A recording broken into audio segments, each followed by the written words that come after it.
그룹의 40층 회의실은 숨막히는 긴장감으로 가득 찼. 거대한 통유리창 밖으로 서울의 스카이라인이 펼쳐졌지만 그 누구도 감히 그 풍경을 감상할 여유가 없었. 테이블 중앙에 앉은 강태준 회장은 얼음장처럼 차가운 시선으로 맞은편에 앉은 임원들을 훑어보았. 그의 존재감만으로도 실내 온도가 몇 도는 내려간 듯했. 그래서 이것이 당신들이 내놓은 최선의 방어 전략이라는 겁니까? 태준의 목소리는 낮고 조용했지만 그 안에 담긴 위압감은 회의실 전체를 짓눌렀. 그는 35이라는 젊은 나이에 대한민국 재계 서열 5위인 TK그룹을 이끌고 있었. 그의 리더십은 무자비할 정도로 냉철했. 감정을 드러내는 법이 없었. 임원 중 한 명이 떨리는 목소리로 입을 열었. 회장님, 적대적 MA 시도는 분명합니다. 저희가 파악한 바로는. 태준은 손을 들어 그의 말을 가로막았다. 내가 듣고 싶은 건 변명이 아니라 해결책입니다. 이 자리에 모인 여러분이 그룹 내 최고 엘리트들이라면 그에 걸맞은 결과를 보여주십시오. 그의 날카로운 지적이 이어지는 순간에도 태준의 머릿속 한 구석에는 5년 전 그날의 영상이 희미하게 스쳐 지나갔. 비가 쏟아지던 밤, 흔적도 없이 사라져버린 아내 한지수. 그녀는 마치 연기처럼 그의 삶에서 증발했. 경찰은 단순 가출로 잠정 결론 내렸지만 태준은 직감적으로 그것이 끝이 아님을 알았. 그녀의 실종은 그의 완벽했던 삶의 유일한 오점이자 누구에게도 드러내지 않은 깊은 상처였. 사람들은 그가 아내의 실종에도 눈 하나 깜짝하지 않는 냉혈한이라고 수군거렸. 하지만 그들은 몰랐. 그가 매일 밤 텅 빈 옆자리를 보며 어떤 감정을 억누르고 있는지. 그 감정은 분노였, 배신감이었으며 아주 희미하게 남은 그리움이었. 태준은 애써 그 잔상을 지우며 다시 서류로 시선을 돌렸. 감상은 사치였. 그는 TK그룹의 수장이었. 지금은 회사를 지켜야 할 때였. 김 이사, 자금 흐름을 역추적해서 배후를 밝혀내세요. 일주일 드리지요. 그의 단호한 명령에 김 이사는 굳은 표정으로 고개를 끄덕였. 회의가 막바지에 다다를 무렵 무거운 회의실 문이 조용히 열렸. 태준의 비서인 김 실장이 굳은 표정으로 다가와 그의 귓가에 속삭였. 태준의 미간이 미세하게 좁혀졌. 김 실장은 그가 가장 신임하는 인물이었. 어지간한 일로는 회의를 방해하지 않는다는 것을 잘 알고 있었. 무슨 일이지? 태준이 나직하게 물었. 김 실장의 목소리는 긴장으로 가득 차 있었. 회장님, 지금 즉시 로비로 내려가 보셔야 할 것 같습니다. 보안팀에서 상황이 발생했다고 긴급한 연락이 왔습니다. 상황이라는 단어에 태준의 눈빛이 날카로워졌다. TK그룹 사옥에서 감히 누가 소란을 피운단 말인가. 태준은 자리에서 일어섰. 그의 갑작스러운 움직임에 모든 임원들의 시선이 집중되었. 회의는 여기까지 하지. 각자 맡은 바 임무에 착수하도록. 그는 더 이상의 설명 없이 회의실을 나섰. 묵직한 구둣발 소리가 대리석 복도를 울렸. 김 실장이 그의 뒤를 바짝 따르며 엘리베이터 버튼을 눌렀. 전용 엘리베이터가 1층을 향해 하강하는 동안 태준은 아무 말도 하지 않았. 그의 완벽하게 다듬어진 얼굴에는 어떤 감정도 떠오르지 않았. 하지만 그의 내면에서는 불쾌한 예감이 소용돌이치고 있었다. 그의 통제하에 있는 이 거대한 성에서 대체 무슨 일이 벌어지고 있다는 말인가. 엘리베이터 문이 열리고 웅장한 로비가 눈앞에 펼쳐졌. 높은 천장과 빛나는 대리석 바닥, 거대한 설치, 미술품이 TK그룹의 위용을 뽐내고 있었. 평소라면 고요하고 질서정연해야 할 로비가 어딘지 모르게 술렁이고 있었. 보안 요원들이 로비 중앙의 한 지점을 에워싸듯 서 있었. 몇몇 직원들이 멀찍이 서 힐끔거리고 있었다. 태준이 다가가자 보안 요원들이 긴장한 얼굴로 길을 열었. 그리고 태준은 그 자리에 얼어붙고 말았. 그의 심장이 거대한 망치로 얻어맞은 듯 세차게 울렸.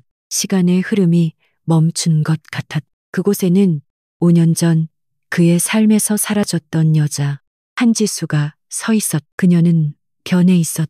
5년 전 상처받기 쉽고 여려 보였던 모습은 온데간데 없었다. 값비싼 옷은 아니었지만 단정하고 세련된 검은색 원피스를 입은 그녀는 꼿꼿하게 서 있었. 그녀의 눈빛은 예전처럼 따뜻하지 않았.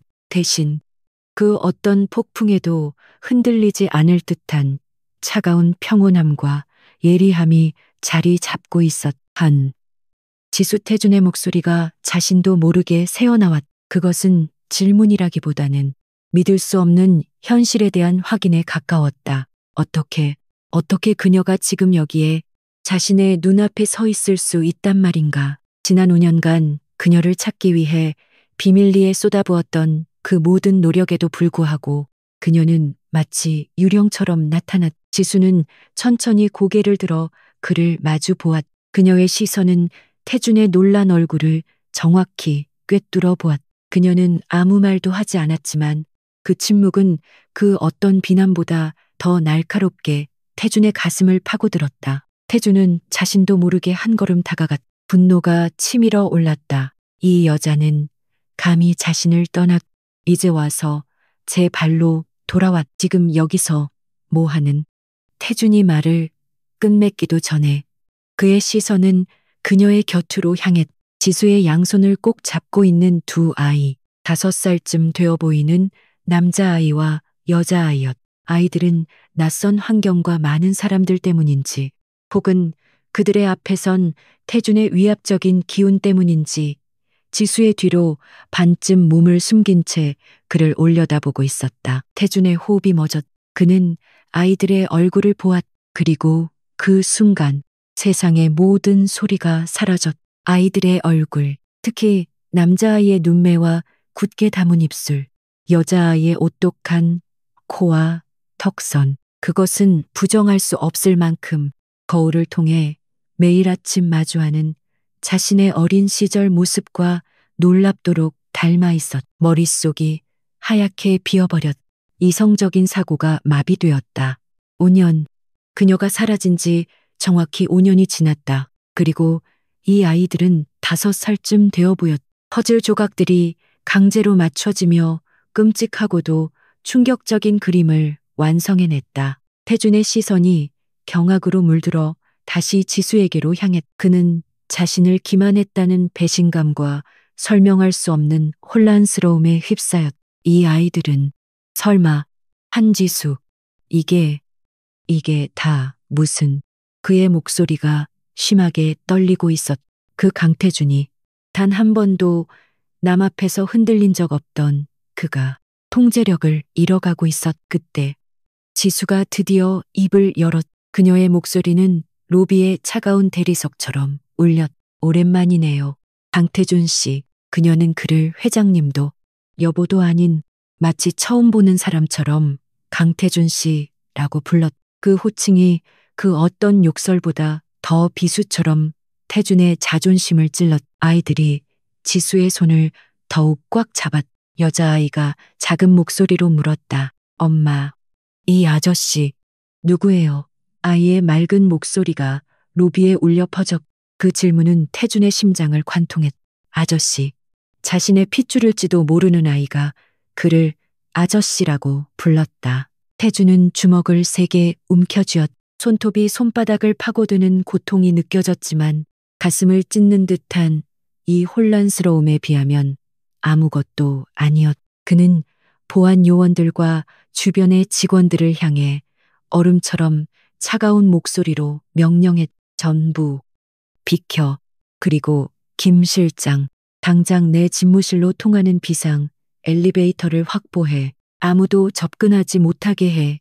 김 실장은 태준의 창백한 얼굴과 흔들리는 눈빛을 보고 상황의 심각성을 즉시 깨달았. 그는 망설임 없이 움직였. 보안 요원들이 재빨리 인간 장벽을 만들어 일반 직원들의 접근을 막았다. 로비는 순식간에 정리되었지만 이미 소문은 걷잡을 수 없이 퍼져나가기 시작했을 터였. 태준은 다시 지수와 두 아이에게로 시선을 돌렸. 그는 자신의 감정을 억누르려 했었. 지금은 이곳에서 소란을 피울 때가 아니었. 그는 이 충격적인 재회의 진실을 알아내야 했.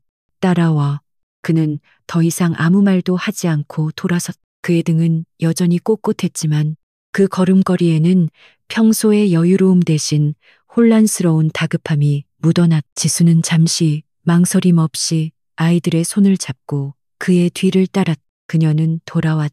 5년 만에 지옥 같은 시간을 견디고 강태준의 세계로 다시 발을 들였. 하지만 이번에는 혼자가 아니었다. 그녀는 더 이상 5년 전에 연약한 한지수가 아니었. 그녀는 두 아이의 엄마였. 자신의 아이들을 지키기 위해서라면 그 어떤 일도 할 수 있는 강인한 존재가 되어 돌아온 것이었. 비상 엘리베이터의 문이 닫히고 좁은 공간 안에는 무거운 침묵만이 감돌았. 태주는 애써 아이들에게 시선을 주지 않으려 했지만 자꾸만 시선이 갔다. 너무나도 자신을 닮은 그 얼굴들. 지수는 그런 태준의 모습을 차가운 눈으로 바라볼 뿐이었. 5년간의 공백이 그리고 그 안에 숨겨진 거대한 비밀이 그들 사이를 가로막고 있었.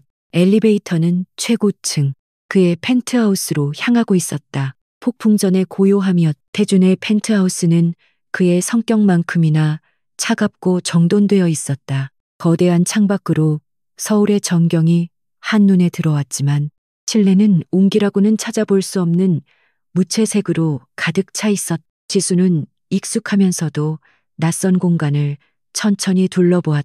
5년 전 그녀가 신혼생활을 시작했던 곳. 하지만 지금 이곳에는 그녀의 흔적이 조금도 남아있지 않았. 아이들은 거대한 공간에 압도된 듯 지수의 곁에 바싹부터 떨어지지 않았. 서준아, 서연아, 잠깐 저기 소파에 앉아 있을래? 엄마가 이 아저씨랑 할 얘기가 있어서 그래. 지수가 부드러운 목소리로 아이들을 안심시켰.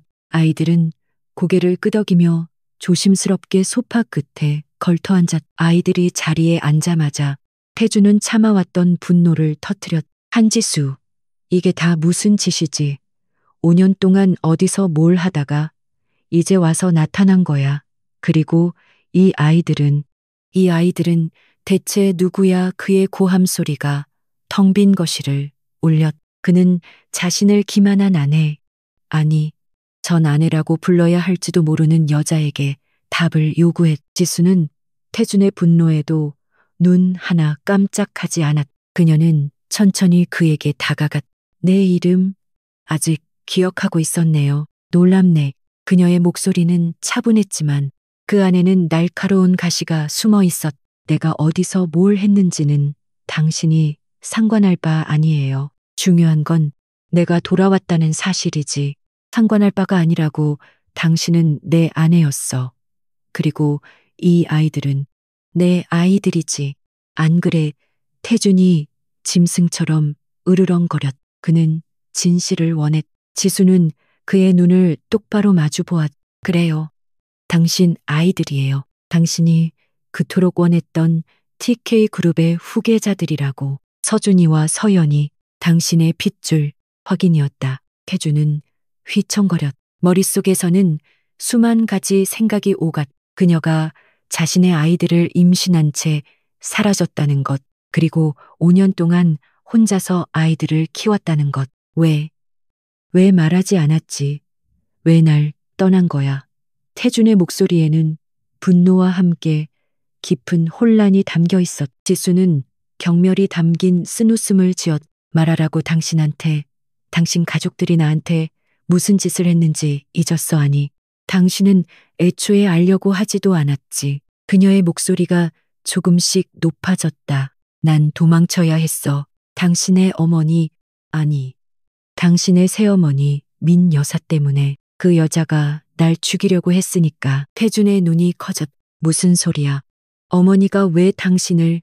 그는 믿을 수 없다는 듯 중얼거렸다. 그의 새어머니인 민 여사는 늘 인자하고 우아한 모습만을 보여주었. 비록 친어머니는 아니었지만 자신을 존중해 주었고 그룹이라도 관여하지 않았. 아직도 모르겠어.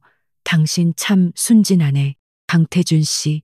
그 여자는 당신 아버지의 유산, TK그룹 전체를 자기 아들 강민우 손에 쥐어주고 싶어 했어. 그러기 위해선 당신의 아내인 내가 그리고 내 뱃속의 아이들이 사라져야만 했지. 지수가 5년 전에 끔찍했던 기억을 떠올리며 몸을 떨었. 그녀는 그날 밤을 생생하게 기억했. 의문의 교통사고, 그리고 병원에서 깨어났을 때 그녀를 찾아온 민 여사의 사람. 조용히 사라져라. 그렇지 않으면 당신과 뱃속의 아이 모두 무사하지 못할 것이다. 그 협박은 빈말이 아니었. 지수는 태준을 믿고 싶었지만 그 당시 태준은 그룹 승계를 위한 싸움에 몰두해 있었고 그녀의 말에 귀 기울여주지 않았. 태준은 지수의 말을 쉽게 믿을 수 없었. 증거 있어.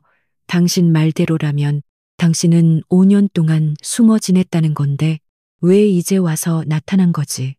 그것도 내 아이들을 데리고. 그의 의심 가득한 시선이 지수에게 향했. 그는 그녀가 돈을 노리고 돌아왔을지도 모른다고 생각했다. 지수는 그의 의심을 꿰뚫어 본 듯했. 증거, 물론 있지. 하지만 지금 당신에게 보여줄 생각은 없어. 그녀는 소파에 앉은 아이들을 바라보았.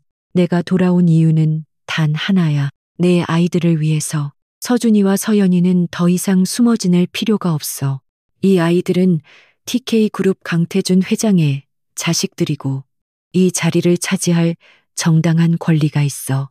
그녀는 다시 태준을 바라보았. 그녀의 눈빛은 더 이상 두려움에 떨지 않았. 난 5년 전의 한지수가 아니야. 난 내 아이들을 지키기 위해서라면 악마와도 손을 잡을 수 있어. 당신이 내 편에 서지 않는다면 당신 역시 내가 싸워야 할 적이 될 뿐이야. 태준은 할 말을 잃었다. 5년 만에 나타난 아내는 완전히 다른 사람이 되어 있었다. 그녀는 그에게 용서를 구하거나 매달리지 않았.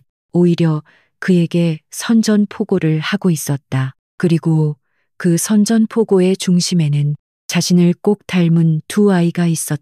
그의 세상이, 그가 견고하게 쌓아 올린 성이 뿌리째 흔들리고 있었. 강태준은 지수의 말을 선뜻 믿을 수 없었. 새어머니 민 여사가 그런 끔찍한 일을 꾸몄다는 것은 그의 상식으로는 불가능했. 그는 지난 10년간 민 여사가 자신에게 보여준 모습, TK그룹의 안주인으로서의 품격 있는 태도를 떠올렸. 그녀는 언제나 자신을 지지해 주었. 심지어 친아들인 민우보다 자신을 더 챙기는 듯 보였. 증거도 없이 그런 말을 하다니. 당신 5년 동안 어디서 뭘 배운 거지? 내 어머니를 모함하는 건 용서 못해. 당신이 돈 때문에 돌아온 거라면 원하는 액수를 말해. 아이들은 내가 법적으로 처리하겠어. 태준의 목소리는 다시 얼음장처럼 차가워졌. 그는 이 상황을 빨리 통제하고 싶었. 지수는 그의 말에 코웃음을 쳤. 돈 당신은 여전하네. 강태준, 모든 걸 돈으로 해결하려는 그 오만함. 내가 5년 동안 지옥을 견딘 게 고작 돈 몇 푼 때문이라고 생각해. 당신의 그 품격 있는 어머니가 내 차의 브레이크를 고장내고 병실까지 사람을 보내 협박했던 그날 밤을 당신은 모르지. 그녀의 눈빛이 5년 전 그날의 공포로 잠시 흔들렸. 나는 그때 임신 3개월이었어. 의사는 기적적으로 아이들이 무사하다고 했지. 그리고 그날 밤 민 여사의 비서가 찾아왔어. 조용히 사라지십시오. 그렇지 않으면 다음엔 기적 같은 건 없을 겁니다. 라고 하더군. 당신은 그때 어디 있었지? 태준은 할 말을 잃었. 지수의 표정은 거짓을 말하는 사람의 것이 아니었. 그녀가 말한 교통사고는 기억이 났다. 당시 그는 단순한 빗길 사고로 보고받았. 하지만 민 여사의 비서가 병실에 그는 김 실장을 불러 그날의 방문 기록을 확인해야겠다고 생각했. 그의 견고했던 믿음에 균열이 가기 시작했. 태준의 시선이 다시 소파에 앉은 아이들에게로 향했. 서준이는 경계심 가득한 눈으로 그를 쏘아보고 있었. 서연이는 지수의 옷자락을 꽉 쥔 채 고개를 숙이고 있었. 저 아이들이 자신의 아이들이라는 사실이 비수처럼 가슴에 꽂혔다. 5년 동안 아빠 없이 자라게 한 죄책감이 분노를 뚫고 올라왔다. 그렇다고 해도 왜 나에게 연락하지 않았지? 내가 당신을 지켜주지 못할 거라고 생각했나? 당신은 날 믿지 못했어. 당신은 내 아이들을 훔쳐서 달아난 거야. 태준이 다시 목소리를 높였. 그것은 분노라기보다는 상처받은 남자의 절규에 가까웠. 그는 5년간 자신을 기만한 그녀에게 배신감을 느꼈. 믿음 그 상황에서 내가 누굴 믿을 수 있었는데 당신은 민 여사의 완벽한 아들이었잖아. 매일같이 그룹 승계 문제로 그 여자와 머리를 맞대고 있었지. 내가 만약 당신 어머니가 날 죽이려 해요 라고 말했다면 당신은 날 정신병자 취급하며 병원에 가뒀을 거야. 안 그래? 지수의 반문은 얼음처럼 차갑고 날카로웠다. 그녀는 한 걸음 더 다가섰. 나는 도망쳐야 했어.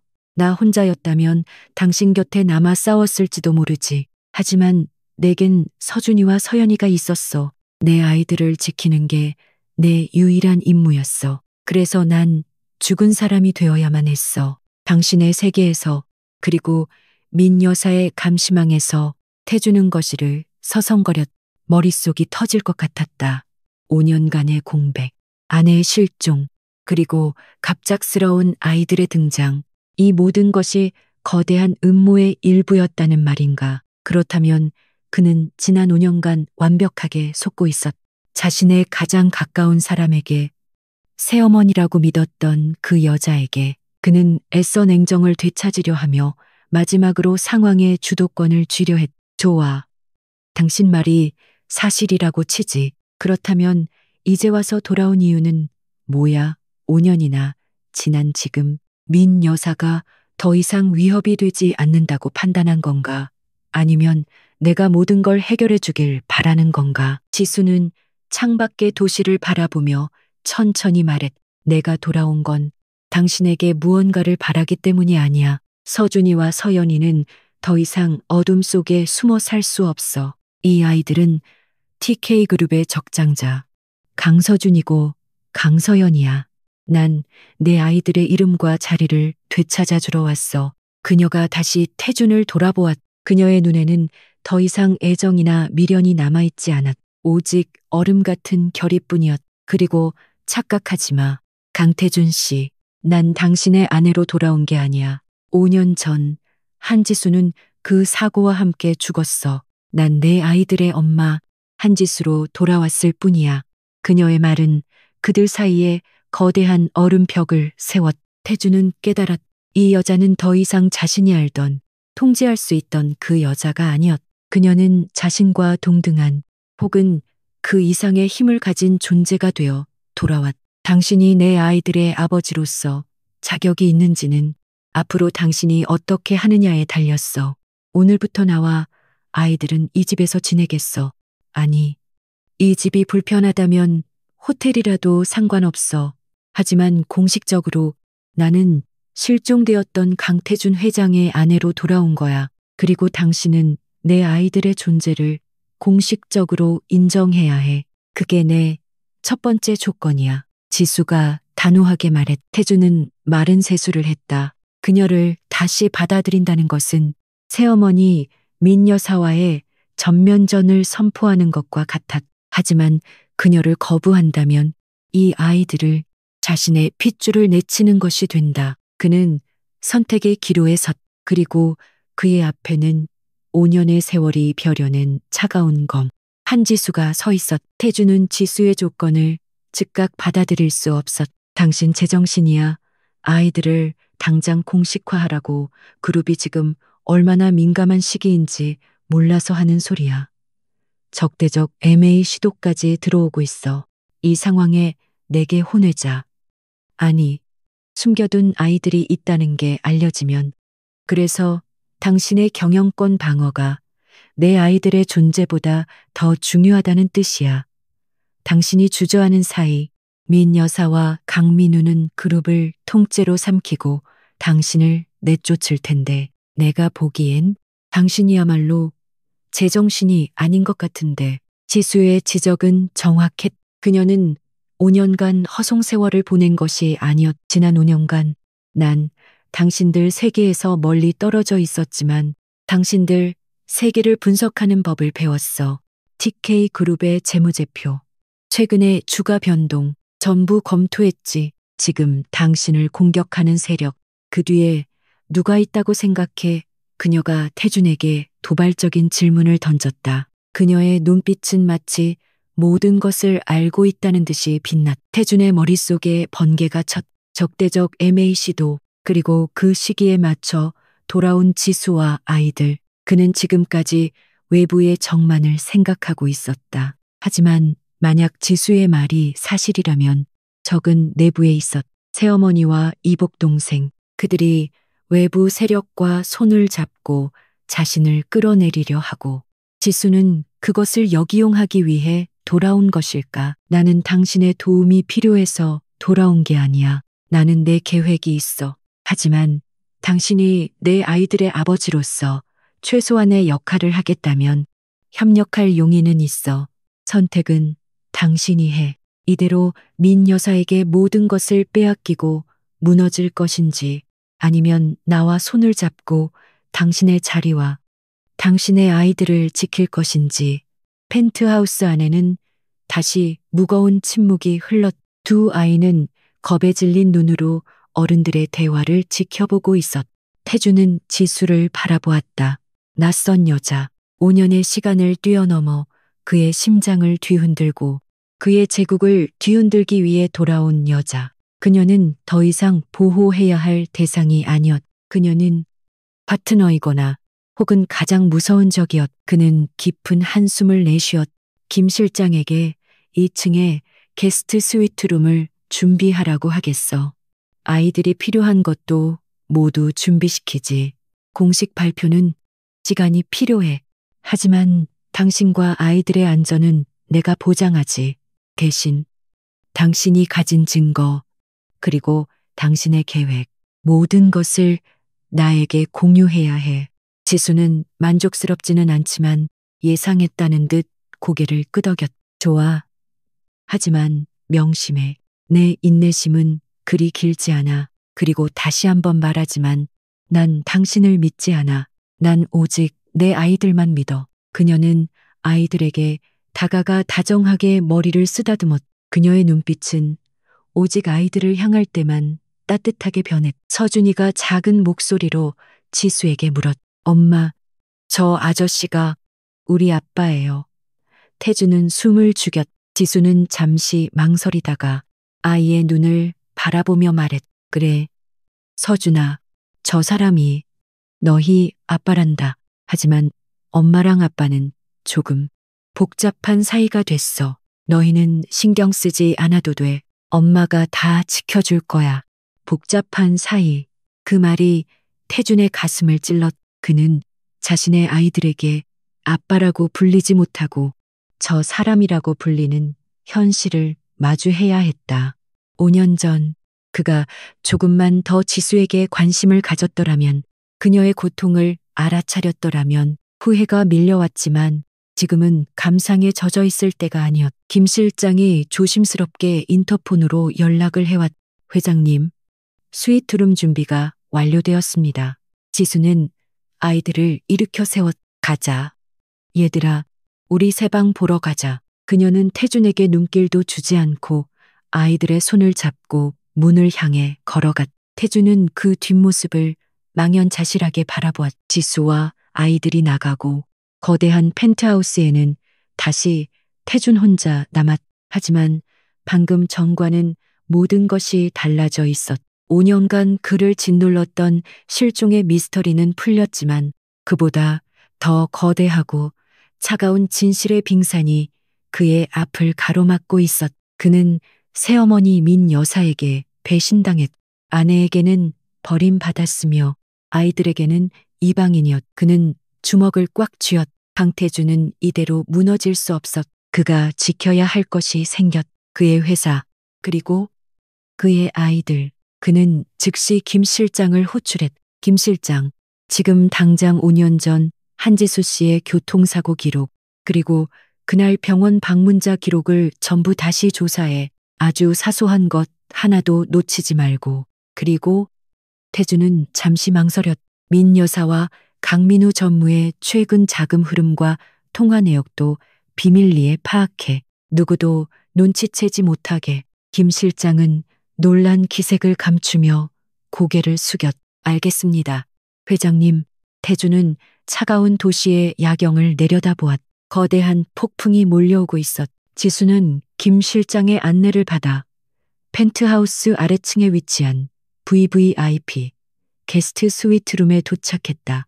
태준의 펜트하우스만큼이나 거대하고 호화로운 공간이었. 아이들은 난생 처음 보는 넓은 공간에 잠시 주눅이 들었지만 곧 호기심 어린 눈으로 방을 둘러보기 시작했. 엄마, 여기 우리 집이에요. 엄청 넓어요. 서연이가 눈을 반짝이며 물었. 지수는 딸의 머리를 쓰다듬으며 부드럽게 미소 지었다. 그래, 당분간 여기가 우리 집이야. 마음에 들어 서준이는 여전히 경계심을 풀지 않은 채 창밖을 내다보고 있었다. 아까 그 아저씨도 여기 살아요. 지수의 미소가 잠시 굳었. 응, 저 위층에 살아. 하지만 걱정 마. 엄마가 서준이랑 서연이 옆에 꼭 붙어 있을게. 그녀는 아이들을 안심시켰지만 그녀 자신은 조금도 안심할 수 없었. 강태준의 펜트하우스에 들어온 것은 호랑이 굴로 제 발로 걸어 들어온 것이나 마찬가지였다. 김 실장이 정중하게 물었. 필요하신 것은 없으십니까? 아이들 옷이나 장난감, 식사 메뉴까지 뭐든지 말씀만 하시면. 지수는 그를 돌아보았. 필요한 건 없어요. 다만 내 허락 없이는 아무도 이 방에 들여보내지 마세요. 강태준 회장님이라도. 그녀의 목소리는 단호했. 김 실장은 태준만큼이나 속을 알 수 없는 이 여자를 잠시 바라보다가 고개를 끄덕였. 알겠습니다. 사모님. 사모님이라는 호칭에 지수의 미간이 좁혀졌지만 그녀는 굳이 정정하지 않았다. 지금은 그 호칭을 이용해야 할 때였. 김 실장이 물러가고 방에는 세 식구만 남았. 아이들이 긴장이 풀렸는지 곧 잠이 들었. 지수는 아이들의 잠든 얼굴을 한참 동안 바라보았. 이 아이들을 지키기 위해 지난 5년간 그녀는 이름을 바꾸고 어두운 뒷골목을 전전하며 살아야 했다. 낮에는 식당에서 일하고 밤에는 독학으로 재무 분석과 해킹 기술까지 공부했. 오직 복수를 위해서, 그리고 아이들에게 제자리를 찾아주기 위해서. 그녀는 가방 깊숙한 곳에서 작은 USB 하나를 꺼냈. 그 안에는 지난 5년간 그녀가 목숨 걸고 모은 민 여사와 강민우의 비리 증거들이 담겨 있었. TK그룹의 자금을 해외 페이퍼 컴퍼니로 빼돌린 내역, 그리고 5년 전 자신을 위협했던 자들과의 접촉 기록까지. 하지만 이것만으로는 부족했. 그들은 거대한 권력으로 이 정도 증거는 쉽게 덮어버릴 수 있었. 그녀에게는 결정적인 한 방이 필요했.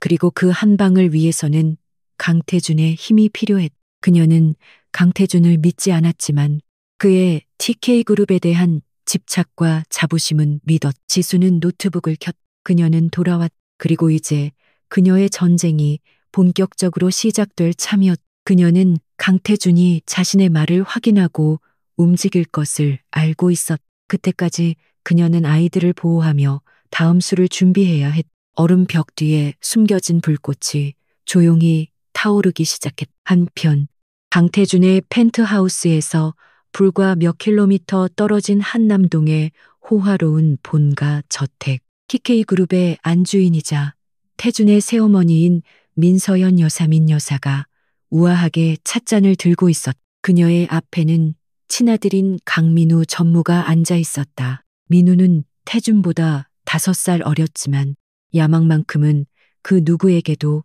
뒤지지 않았. 어머니, 이번 적대적 MA건 우리가 뒤에서 조종하고 있다는 걸 강태준 그놈이 눈치채지 못하겠죠. 자금, 세탁은 완벽하게. 민우가 조급한 목소리로 물었. 민 여사는 여유롭게 미소를 지었. 걱정 말거라. 아들아, 5년을 준비한 계획이다. 강태준은 외부의 적을 막느라 정신이 없을 테니 그 틈을 타 우리가 이 사회를 장악하면 그때 민 여사의 개인 휴대폰이 짧게 진동했. 그녀가 확인한 발신자는 펜트하우스라고 저장된 번호였다.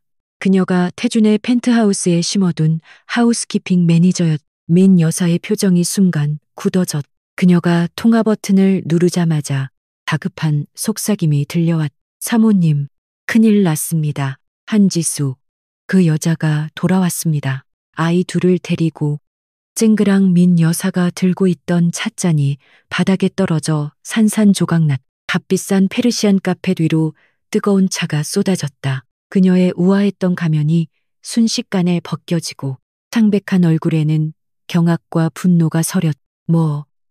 뭐라고? 한지수가 아이들을 데리고. 민우 역시 충격에 얼어붙었. 엄마, 그게 무슨 소리예요?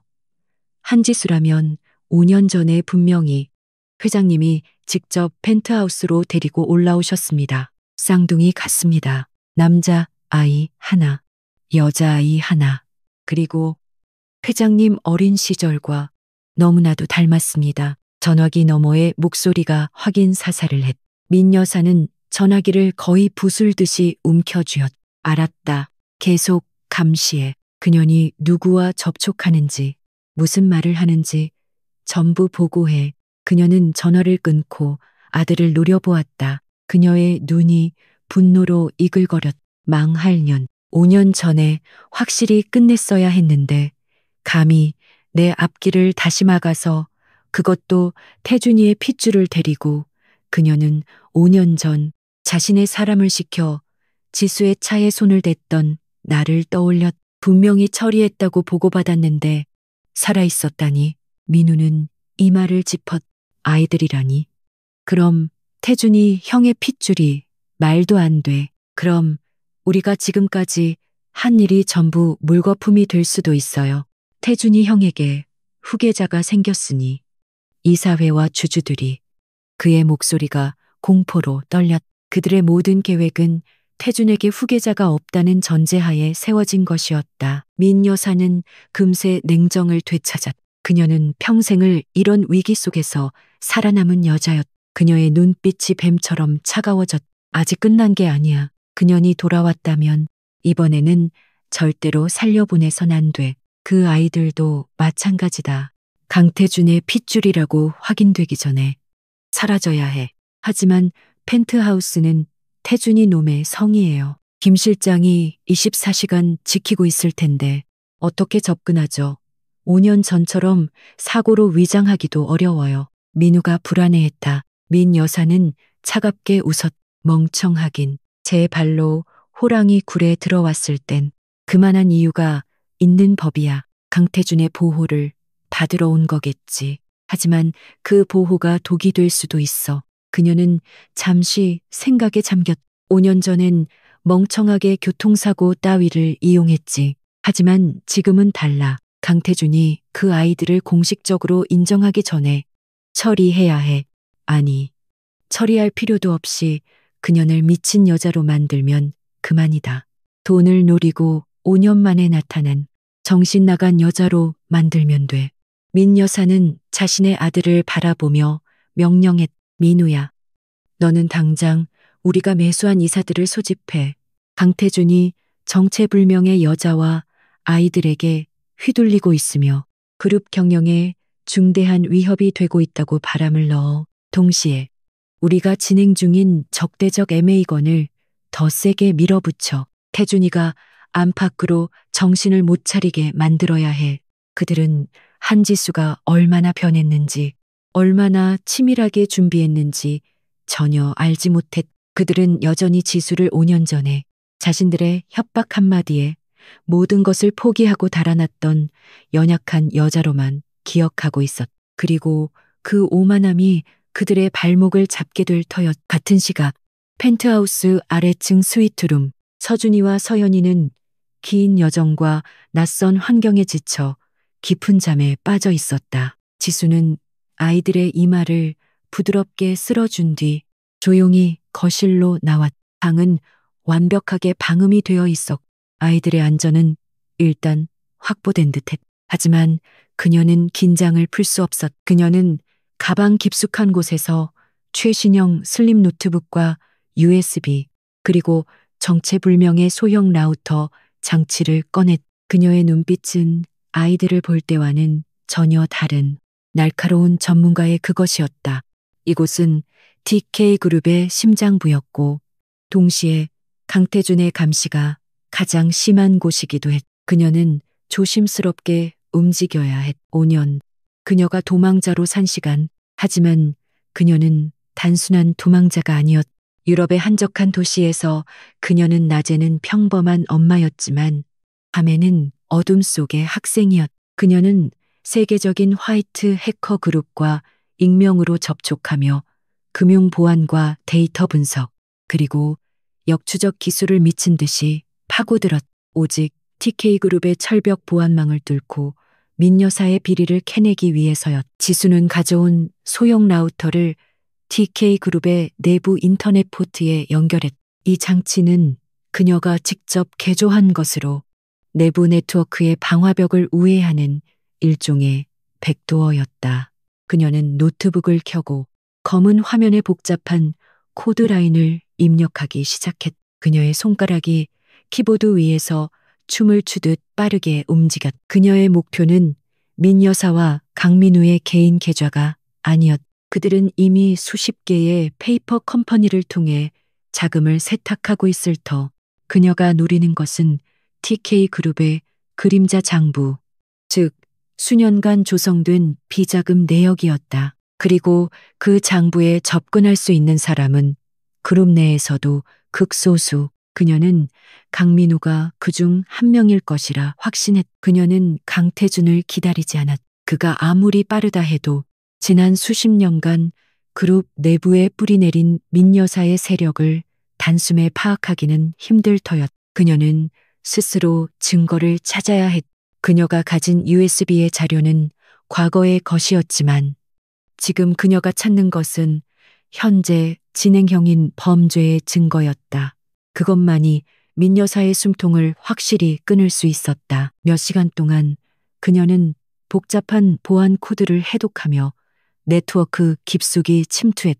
TK그룹의 보안 시스템은 최고 수준이었지만 그녀는 이미 5년간 이 시스템의 취약점을 분석해왔. 그녀는 민 여사가 신임하는 재무 담당 임원의 컴퓨터에 접근하는 데 성공했다. 그리고 그곳에서 거대한 자금 흐름의 흔적을 발견했. 그녀는 강민우가 주도하는 해외 자원 개발 프로젝트에서 막대한 자금이 유령 회사로 흘러 들어가는 것을 포착했.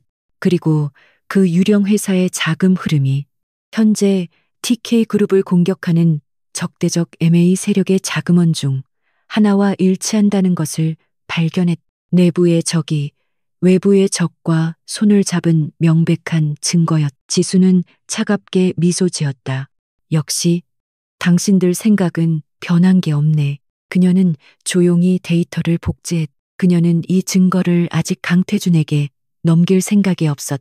그가 이 증거를 어떻게 활용할지 혹은 민 여사와의 관계 때문에 덮어버릴지는 아직 미지수였. 그녀는 자신만의 무기를 가지고 있어야 했다. 태준의 펜트하우스 서재는 담배 연기로 자욱했다. 그는 5년 만에 다시 담배를 입에 물었.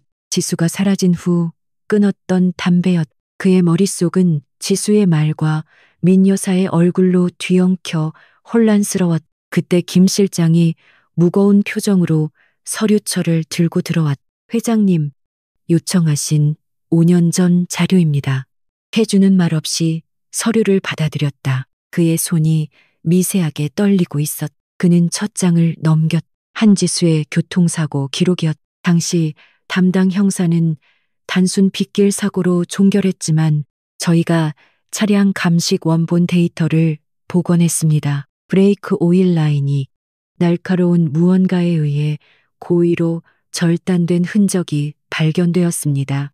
김 실장의 목소리는 낮게 가라앉았. 태준의 눈빛이 얼어붙었. 고의적인 절단. 그것은 명백한 살인 시도였. 그는 다음 장을 넘겼. 그리고 병원 방문자 기록입니다. 사고 당일 밤 10일시경 민 여사님의 수행 비서였던 박 비서가 사모님의 병실에 30분간 머무른 기록이 있습니다. 공식적인 병문안 기록에는 누락되어 있었지만 주차장과 엘리베이터 CCTV 영상 데이터베이스를 복원하여 확인했습니다. 박 비서는 민 여사님의 개인적인 지시 없이는 절대 움직이지 않는 인물입니다. 김 실장이 또 다른 서류를 내밀었. 그것은 박 비서가 황급히 병원을 빠져나가는 흐릿한 사진이었. 태주는 서류를 테이블 위로 내던졌. 지수의 말이 모두 사실이었. 자신의 새어머니가 그토록 인자하고 자애롭던 그 여자가 자신의 아내와 뱃속의 아이들을 죽이려 했. 그는 지난 5년간 완벽한 꼭두각시였. 배신감과 분노가 피를 거꾸로 솟게 했. 그는 자신의 어리석음과 무관심에 치를 떨었. 그는 5년 전 지수가 임신 초기에 예민하게 굴었던 것을 떠올렸. 그녀는 몇 번이나 집안 분위기가 이상하다. 민 여사님이 날 감시하는 것 같다고 말했었. 하지만 그는 그 모든 것을 임신 우울증으로 치부했. 그는 그녀의 손을 잡아주는 대신 쓸데없는 생각 말고 몸조리나 잘해라고 차갑게 말했었. 그의 무관심이 그녀를 사지로 내몰았. 결국 그녀가 자신의 아이들을 데리고 도망치게 만들었. 그는 아내와 아버지를 동시에 잃을 뻔했. 아니, 그는 이미 5년 전에 아내를 잃었. 지금 돌아온 한지수는 그가 알던 여자가 아니었. 그가 괴물을 만든 것이나 다름없었. 김 실장, 태준이 입을 열었. 그의 목소리는 분노를 넘어선 차가운 결의로 가득 찼다. 지금 즉시 내 개인 경호팀 중 최정예 요원들을 선발해 스위트룸 주변에 24시간 배치해. 아무도, 심지어 나조차도 내 허락 없이는 접근하지 못하도록. 그들의 신변에 조금이라도 문제가 생기면 자네와 나 둘 다 끝장이야. 알겠습니다. 회장님. 김 실장은 태준의 서늘한 분노를 느끼며 고개를 숙였. 그리고 한지수 씨가 요청하는 모든 것을 지원해. 그녀가 무엇을 하든 어디에 접근하려 하든 막지 말고 나에게 즉시 보고해. 그녀가 우리의 눈이 될 수도 있으니 민 여사와 강민우 전무의 모든 동향도 24시간 감시하도록. 태준은 서재의 거대한 창밖을 내다보았. 서울의 야경이 발 아래 펼쳐져 있었지만 그의 눈에는 아무것도 들어오지 않았. 그의 제국은 내부에서부터 썩어 들어가고 있었. 그리고 그 썩은 부분을 도려내기 위해 그는 5년 만에 돌아온 아내라는 이름의 날카로운 칼을 잡아야만 했다. 민 여사와 민우는 지수와 태준의 움직임을 전혀 눈치채지 못한 채 그들만의 계획을 실행에 옮기기 시작했다. 민 여사는 즉시 TK그룹의 법무팀장이자 자신의 신복인 최 변호사에게 전화를 걸었. 최 변호사, 지금부터 내가 하는 말을 잘 듣. 5년 전에 사라졌던 한지수라는 여자가 돌아왔네. 정신이 온전치 못한 것 같. 아이 둘을 데리고 와서 태준이 아이들이라고 주장하고 있어. 아마도 거액의 돈을 노린 계획적인 접근일 거야. 우선 그녀를 정신 이상자 혹은 금전을 노린 납치범으로 몰아갈 준비를 하게. 친자 확인 소송까지 염두에 둬야 해. 우리가 시간을 버는 동안 강태준을 자리에서 끌어내릴 거야. 민 여사의 목소리는 잔인할 정도로 침착했. 언론에는 아직 흘리지 마. 하지만 이 사회를 움직일 카드는 미리 쥐고 있어야지. 강태준이 저런 여자와 아이들에게 휘둘린다면 경영자로서의 자격이 없다는 것을 증명해야 해. DK그룹의 총수가 그런 스캔들에 휩쓸리는 건 용납될 수 없지. 민우는 옆에서 듣고 있다가 입을 열었. 어머니, 그것만으로는 부족합니다. 한지수가 증거라도 가지고 있다면, 그리고 강태준이 그 아이들을 친자로 인정이라도 한다면 민 여사가 아들을 노려보았. 그래서 네가 할 일이 있다. 임시 주주총회를 앞당겨야 한다. 적대적 MA 세력과 연계해서라도 강태준을 끌어내려야 해. 내가 태준이 형의 비자금 내역을 조금 손봐서 저쪽 세력에 넘기겠습니다. 태준이 형이 회사를 위험에 빠뜨렸다는 증거로 쓰면 돼요. 민우가 사악한 미소를 지었. 그는 자신이 이미 한지수의 감시망에 걸려들었다는 사실을 꿈에도 모른 채 스스로 무덤을 파고 있었. 민 여사는 만족스러운 듯 고개를 끄덕였. 좋아. 한지수 그년이 아무리 5년간 칼을 갈았다 한들 그녀는 여자 혼자일 뿐이야. 아이 둘을 데리고 뭘 할 수 있겠어. 그녀가 가진 게 있다면 우리가 빼앗으면 그만이다. 5년 전처럼 이번에도 아주 깨끗하게 처리하는 거야. 그들은 어둠 속에서 거대한 파도가 밀려오고 있음을 알지 못했. 그들이 무시했던 연약한 여자는 이제 그들의 제국을 통째로 집어삼킬 준비를 마친 채 조용히 숨을 고르고 있었. 스위트로만 지수는 복제한 데이터를 자신의 비밀 클라우드 서버로 전송하며 창밖의 어둠을 바라보았. 이제 막 1라운드가 끝났을 뿐이었. 강태준의 서재는 얼음장 같은 침묵에 잠겨 있었다. 그는 5년 전 자신의 어리석음을 증명하는 서류들을 불태워버릴 듯이 노려보고 있었. 김 실장이 가져온 추가 보고서는 민 여사와 강민우가 지난 몇 년간 얼마나 교묘하게 자신을 속여왔는지 적나라하게 보여주었. 그들은 단순한 비자금 조성을 넘어 그룹의 핵심 기술을 해외 경쟁사에 유출하려는 정황까지 포착되었. 그는 지수와 아이들이 머무는 스위트룸의 CCTV 영상을 말없이 지켜보았. 물론 소리는 들리지 않았. 오직 거실 공간만 비추도록 설정되어 있었. 지수는 아이들과 함께 블록을 쌓고 있었. 5년 만에 돌아온 그녀는 아이들 앞에서는 그 어떤 위협도 존재하지 않는 듯 평온한 미소를 짓고 있었. 저 미소를 자신이 지켜주지 못했다는 죄책감이 태준의 심장을 찔렀. 그는 아버지로서의 역할을 해야 했. 최소한 아이들에게 자신이 존재한다는 사실이라도 알려주고 싶었. 그는 김 실장을 시켜 최고급 장난감과 아동복을 스위트룸으로 보냈. 하지만 잠시 후 돌아온 김 실장의 보고는 비참했. 서준 도련님께서 이런 거 필요 없으니 우리 엄마 괴롭히지 말라고 전하라고 하셨습니다. 서연 아가씨는 받으려 했지만 도련님이 막으셨다고 합니다. 태주는 쓴웃음을 지었. 자신을 꼭 닮은 그 아이는 성격마저도 자신처럼 방어적이고 냉소적이었. 그는 직접 가보기로 결심했다. 그가 스위트룸의 벨을 눌렀을 때 문을 연 것은 지수였. 그녀의 눈빛은 무슨 일이냐고 묻고 있었다.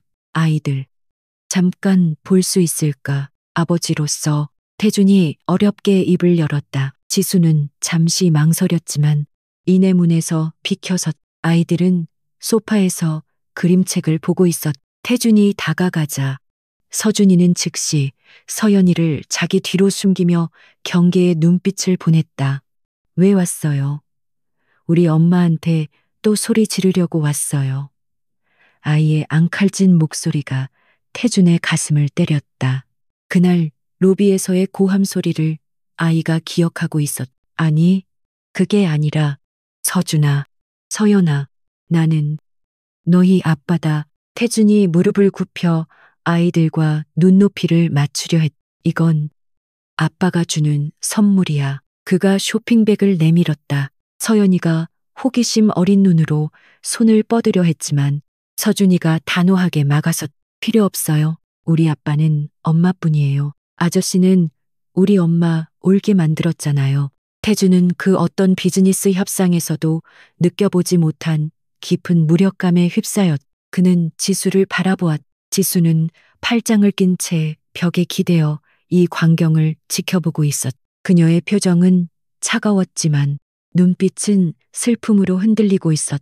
그녀는 아이들에게 아빠의 부재를 어떻게 설명하며 키웠을까? 서준아, 그래도 받아주면 안 될까? 아빠가 미안해서 그래. 태준의 목소리가 자신도 모르게 애원처럼 변했. 서준이는 고개를 저었. 싫어요. 가세요. 그 순간 지수가 나섰다. 서준아, 손님한테 예의 없게 굴면 안 되지. 일단 받아. 그리고 고맙습니다. 라고 해야지. 지수의 말에 서준이는 마지못해 쇼핑백을 받아들었지만 태준을 쳐다보지는 않았. 고맙습니다. 그 어색한 상호작용은 차라리 없는 것보다 더 고통스러웠다. 태준은 더 이상 머무를 수 없었. 그는 그럼 쉬어라는 말을 남기고 황급히 스위트룸을 빠져나왔. 문이 닫히기 직전 그는 지수의 복잡한 시선을 느꼈. 한편 강민우는 어머님인 여사로부터 다급한 연락을 받았. 강태준이 5년 전 사고를 다시 파헤치기 시작했. 그리고 한지수 그년이 생각보다 얌전히 있지 않아. 이대로 두면 모든 게 틀어질 수도 있어. 민 여사의 목소리는 히스테릭했. 그년과 아이들을 당장 처리해야 한다. 이번에는 실수가 없어야 해. 민우는 초조하게 손톱을 물어뜯었. 하지만 펜트하우스는 철통 보안이에요. 어떻게? 멍청한 놈. 그러니까 펜트하우스 안에서 사고가 일어나게 만들어야지. 강태준이 아이들을 위해 최상층의 작은 실내 정원을 만들었다고 들었. 내일 오전에 지수가 아이들을 그곳에 데려갈 거라는 정보를 입수했어. 민 여사는 자신이 매수한 하우스키핑 매니저를 통해 지수의 동선을 파악하고 있었다. 그 정원의 환기 시스템에 문제가 생긴 것처럼 꾸며 약간의 연기만 피워도 그 좁은 공간에서는 치명적일 수 있어. 아이들은 연약하니까 단순한 안전사고로 위장하는 거야. 아무도 우릴 의심하지 못. 민우는 어머니의 잔인함에 몸서리를 쳤지만 동시에 자신의 미래를 위해 동의했. 알겠어요? 어머니, 제가 사람을 시켜 환기구 쪽에 작은 발화장치를 설치하라고 하죠. 다음 날 아침 지수는 아이들의 성화에 못 이겨 실내 정원으로 향했. 태준이 아이들을 위해 특별히 마련한 공간이라는 말에 내키지 않았지만 좁은 스위트룸에만 갇혀있는 아이들이 안쓰러웠. 김 실장이 직접 그들을 안내했. 정원 입구에는 태준의 경호원 2명이 배치되었다. 안전 시스템은 완벽합니다. 사모님, 편히 즐기십시오. 정원은 유리돔으로 덮인 아름다운 공간이었. 서준이와 서연이는 오랜만에 흙을 밟고 꽃향기를 맡자 신이 나서 뛰어다녔다. 지수는 잠시 경계를 풀고 아이들의 웃음소리를 들으며 벤치에 앉았. 하지만 그 평화는 오래가지 않았다. 갑자기 환기구 쪽에서 펑하는 작은 소리와 함께 희미한 연기가 새어나오기 시작했다. 처음에 지수는 대수롭지 않게 여겼다. 하지만 연기는 순식간에 짙어졌. 매캐한 냄새가 코를 찔렀. 경보음이 울리기 시작했다. 서준아, 서연아, 이리와. 지수가 비명을 지르며 아이들에게 달려갔다. 아이들은 겁에 질려 울음을 터뜨렸. 연기는 순식간에 유리돔을 채웠고 문 쪽으로 가는 길이 보이지 않았다. 그 순간 태준은 자신의 서재에서 정원의 CCTV를 지켜보고 있었. 어제 아이들에게 거부당한 후 그는 최소한의 안전이라도 확인하고 싶어 영상을 주시하고 있었다. 연기가 피어오르는 것을 본 순간 그는 심장이 멎는 것 같았. 그는 동시에 다른 모니터에서 환기실로 접근하는 정비공 복장의 낯선 남자를 포착했. 그자는 민우의 사람이었. 김 실장, 당장 비상 상황이다. 정원 전체를 폐쇄하고 소방 시스템 작동시켜 경호팀 당장 나와 함께 정원으로 간다. 태준은 인터컴에 고함을 지르며 서재를 뛰쳐나갔. 그는 비상 계단을 2칸씩 뛰어내려갔다. 머릿속에는 오직 아이들과 지수의 겁에 질린 얼굴만이 떠올랐. 5년 전의 악몽이 되살아나는 듯했. 지수는 아이들을 품에 안고 젖은 손수건으로 아이들의 코와 입을 막으려 했었. 하지만 연기는 너무 짙었. 아이들은 기침을 하기 시작했. 엄마, 무서워. 서연이가 울먹였. 괜찮아, 괜찮아. 엄마가 지켜줄게. 지수 역시 현기증을 느끼기 시작했다. 문은 잠겨 있었고 유리돔은 열리지 않았. 그들은 갇혔다. 그때 거대한 유리문이 굉음과 함께 박살났. 방화복 대신 슈트 차림의 태준이 소화기를 들고 뛰어들어왔다. 그의 뒤로 경호원들이 따랐. 지수 아이들은 태준이 연기 속을 헤치며 외쳤. 여기 있어요. 지수의 희미한 목소리가 들려왔. 태준은 소리가 나는 곳으로 달려갔다. 지수가 아이들을 감싸 안은 채 바닥에 쓰러져 있었. 태준은 망설임 없이 자신의 재킷을 벗어 아이들을 감싸고 서준이와 서연이를 동시에 안아들었다. 일어나 정신 차려. 한지수. 그가 지수의 팔을 잡아 끌어당겼. 지수는 기침을 하며 비틀거리며 일어섰다. 태준은 아이들을 안고 다른 한 손으로는 지수의 손목을 거의 부서질 듯이 움켜쥐고 박살난 문을 향해 달렸. 전부 길을 비켜 의료팀 대기시켜 그의 포효가 복도를 올렸. 그는 아이들과 지수를 데리고 자신의 펜트하우스로 직행했. 미리 대기하고 있던 주치의가 아이들의 상태를 살폈. 다행히 연기를 많이 마시지 않아 아이들은 금방 안정을 되찾았. 지수 역시 가벼운 연기 흡입 외에는 괜찮았다. 아이들이 침실에서 안정을 취하는 동안 태준은 지수를 서재로 데려갔다. 그의 얼굴은 분노로 일그러져 있었. 이것도 그 여자 짓인가. 태준의 목소리는 얼음보다 차가웠. 지수는 말없이 고개를 끄덕였. 그녀 역시 죽음의 공포를 느꼈. 그들이 내 아이들을 노렸어. 당신의 성이라는 이곳에서조차. 그녀의 목소리가 분노로 떨렸. 태준은 주먹으로 벽을 내리쳤다. 내가 어리석었어.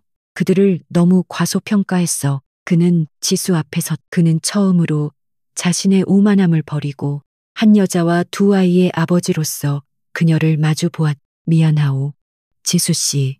5년 전에도 그리고 오늘도 내가 당신과 아이들을 지키지 못했소. 내 무관심이, 내 오만이 당신들을 위험에 빠뜨렸어. 그는 깊이 고개를 숙였다. 강태준이 누군가에게 고개를 숙인 것은 처음이었. 지수는 그의 사과에 놀랐지만 표정을 바꾸지 않았.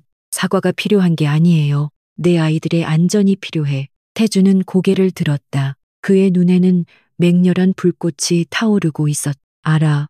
그래서 말인데 더 이상 혼자 싸우게 두지 않겠소. 당신이 가진 정보, 당신의 계획, 모든 것을 나와 공유해 주시오. 이건 더 이상 당신 혼자만의 복수가 아니야. 이건 내 아이들을 지키기 위한 전쟁이오. 그리고 내 그룹을 되찾기 위한 전쟁이야. 나와 손을 잡읍시다. 이건 부탁이 아니라 서준이와 서연이의 아버지로서 하는 제안이오. 그의 목소리에는 절박함과 진심이 담겨 있었. 지수는 태준의 눈을 오랫동안 바라보았. 그녀는 오늘 공격의 잔혹함을 통해 깨달았. 혼자서는 아이들을 완벽하게 지킬 수 없다는 것을. 민 여사와 강민우는 괴물이었. 괴물을 잡으려면 더 강한 힘이 필요했. 좋아요. 하지만 이건 당신을 믿어서가 아니에요. 내 아이들을 위해서, 그리고 내 복수를 위해서 당신의 힘을 이용하는 것뿐이야. 그녀는 자신의 노트북을 가져왔. 그리고 USB를 연결했. 이건 강민우가 지난 3년간 해외 자원 개발 프로젝트를 통해 빼돌린 자금 내역이에요. 그리고 그 자금이 지금 TK 그룹을 공격하는 오라이언 캐피털로 흘러 들어간 증거죠. 당신의 이복 동생이 당신의 어머니와 함께 당신 회사에 칼을 꽂은 거라고. 태준은 화면에 떠오른 복잡한 자금 흐름도를 보며 숨을 삼켰. 지수가 5년간 준비한 것은 단순한 복수가 아니었. 그것은 TK 그룹의 심장부를 꿰뚫는 완벽한 증거였. 당신, 이걸 어떻게? 지수는 차갑게 말했. 내가 5년간 뭘 했는지 궁금하다고 했죠.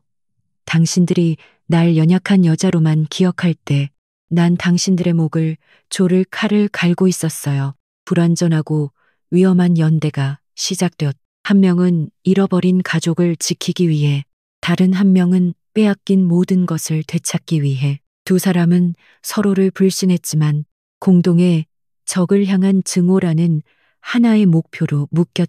민 여사와 강민우는 자신들이 깨운 것이 연약한 사슴이 아니라 잠자던 호랑이였음을 아직 깨닫지 못하고 있었. 강태준의 서재는 사실상 TK그룹의 비밀 전쟁지휘 본부가 되었. 전날 밤에 끔찍했던 화재 사건은 두 사람 사이에 위태롭지만 분명한 동맹을 맺게 했. 태준은 지수가 건넨 방대한 양의 데이터를 밤새도록 분석했. 그녀가 5년간 어둠 속에서 수집한 자료는 그가 상상했던 것 이상으로 치밀하고 정확했. 강민우의 자금 흐름은 마치 독거미줄처럼 그룹 전체에 퍼져 있었. 그 모든 흐름의 중심에는 새어머니 민 여사가 있었. 이 정도 일 줄이야. 강민우가 오라이언 캐피털과 직접적인 연결고리까지 가지고 있을 줄은 몰랐소. 태준이 모니터에서 눈을 떼지 못한 채 감탄과 분노가 뒤섞인 목소리로 말했. 그가 동원한 TK그룹 최고의 정보팀이 몇 달간 추적해도 잡지 못했던 핵심 증거를 지수 혼자서 확보했다는 사실에 그의 자존심은 상처를 입었지만 동시에 그녀의 능력에 경외감마저 느꼈. 지수는 아이들을 스위트룸에 재우고 태준이 배치한 경호원들의 철통 같은 호의 속에 서재로 올라왔. 그녀는 태준이 분석 중인 화면을 날카롭게 응시했. 그건 아직 빙산의 일각일 뿐이에요. 강민우는 지금 적대적 MA를 방어하는 척하면서 오히려 회사 자금을 오라이언 캐피털 쪽으로 더 빼돌리고 있을 거예요. 그들은 임시 주주총회가 열리기 전에 당신을 회복 불가능한 상태로 만들 작정이야. 바로 그때 태준의 예상이 적중했. 김 실장이 긴급한 표정으로 서재문을 두드렸. 회장님, 방금 이사회 사무국에서 긴급 통보가 왔습니다. 박민우 전무측이 회장님의 경영 능력에 대한 책임을 묻겠다며 임시 주주총회 소집을 공식적으로 요구했습니다. 날짜는 불과 일주일 뒤입니다.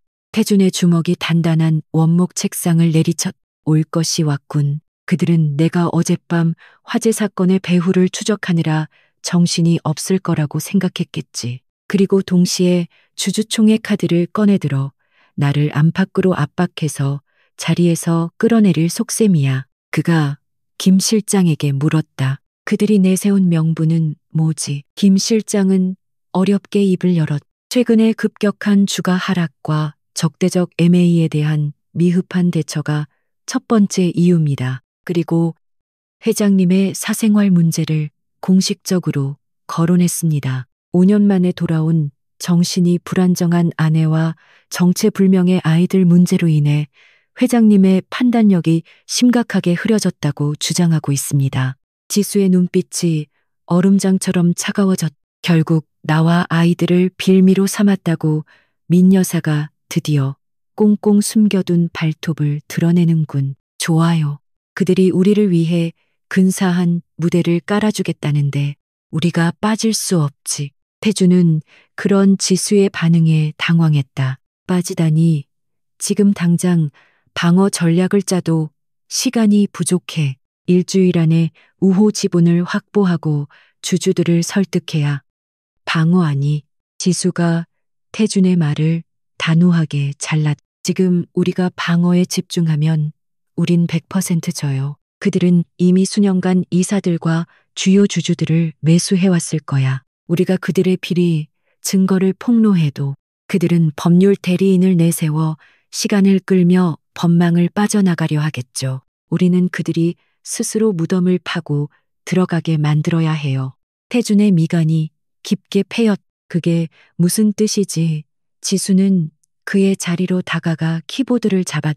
그녀는 태준의 컴퓨터에 자신의 USB를 연결하고 자신이 구축한 별도의 보안 시스템으로 접속했. 화면에는 TK그룹의 해외 자원 개발 프로젝트와 관련된 복잡한 금융 파생 상품 구조도가 나타났. 강민우는 탐욕스러워요. 그리고 무엇보다 오만하죠. 지금쯤이면 승리를 눈앞에 뒀다고 생각해 긴장이 풀려 있을 거야. 그녀는 화면의 특정 부분을 확대했. 우리는 그가 절대 거절할 수 없는 아주 달콤한 미끼를 던질 겁니다. 내가 5년간 추적해온 민 여사의 가장 크고 은밀한 비자금 창구가 있어. 일명 블루 다이아몬드라고 불리는 페이퍼 컴퍼니 계좌죠. 박민우조차 접근 권한이 없는 민 여사만의 금고예요. 내가 그곳으로 접근할 수 있는 키를 강민우에게 흘릴 거예요. 마치 내가 궁지에 몰려 그 돈을 훔쳐 달아나려는 것처럼. 태주는 그녀의 대담한 계획에 숨이 막혔. 그게 무슨, 그가 왜 당신의 계략에 넘어올 거라고 생각하지? 지수는 차갑게 미소 지었. 강민우는 내가 그 돈에 손을 대는 것을 절대 용납하지 않을 거야. 그건 자기 어머니의 돈이니까. 동시에 그는 그 거액의 비자금을 자신이 가로챌 기회라고 생각하겠지. 어머니조차 속이고 말이야. 그는 나를 막기 위해서 혹은 그 돈을 자기가 독차지하기 위해 반드시 그 계좌에 접속할 거예요. 그녀의 손가락이 특정 코드라인을 가리켰. 문제는 그 블루 다이아몬드 계좌가 사실은 내가 지난 5년간 설계한 완벽한 금융함정이라는 거지. 그가 그 계좌에 접속해 자금 이체를 시도하는 순간 그는 자신이 그동안 저지른 모든 불법 자금 거래 내역과 자금 세탁 기록을 자신의 손으로 승인하게 될 거예요.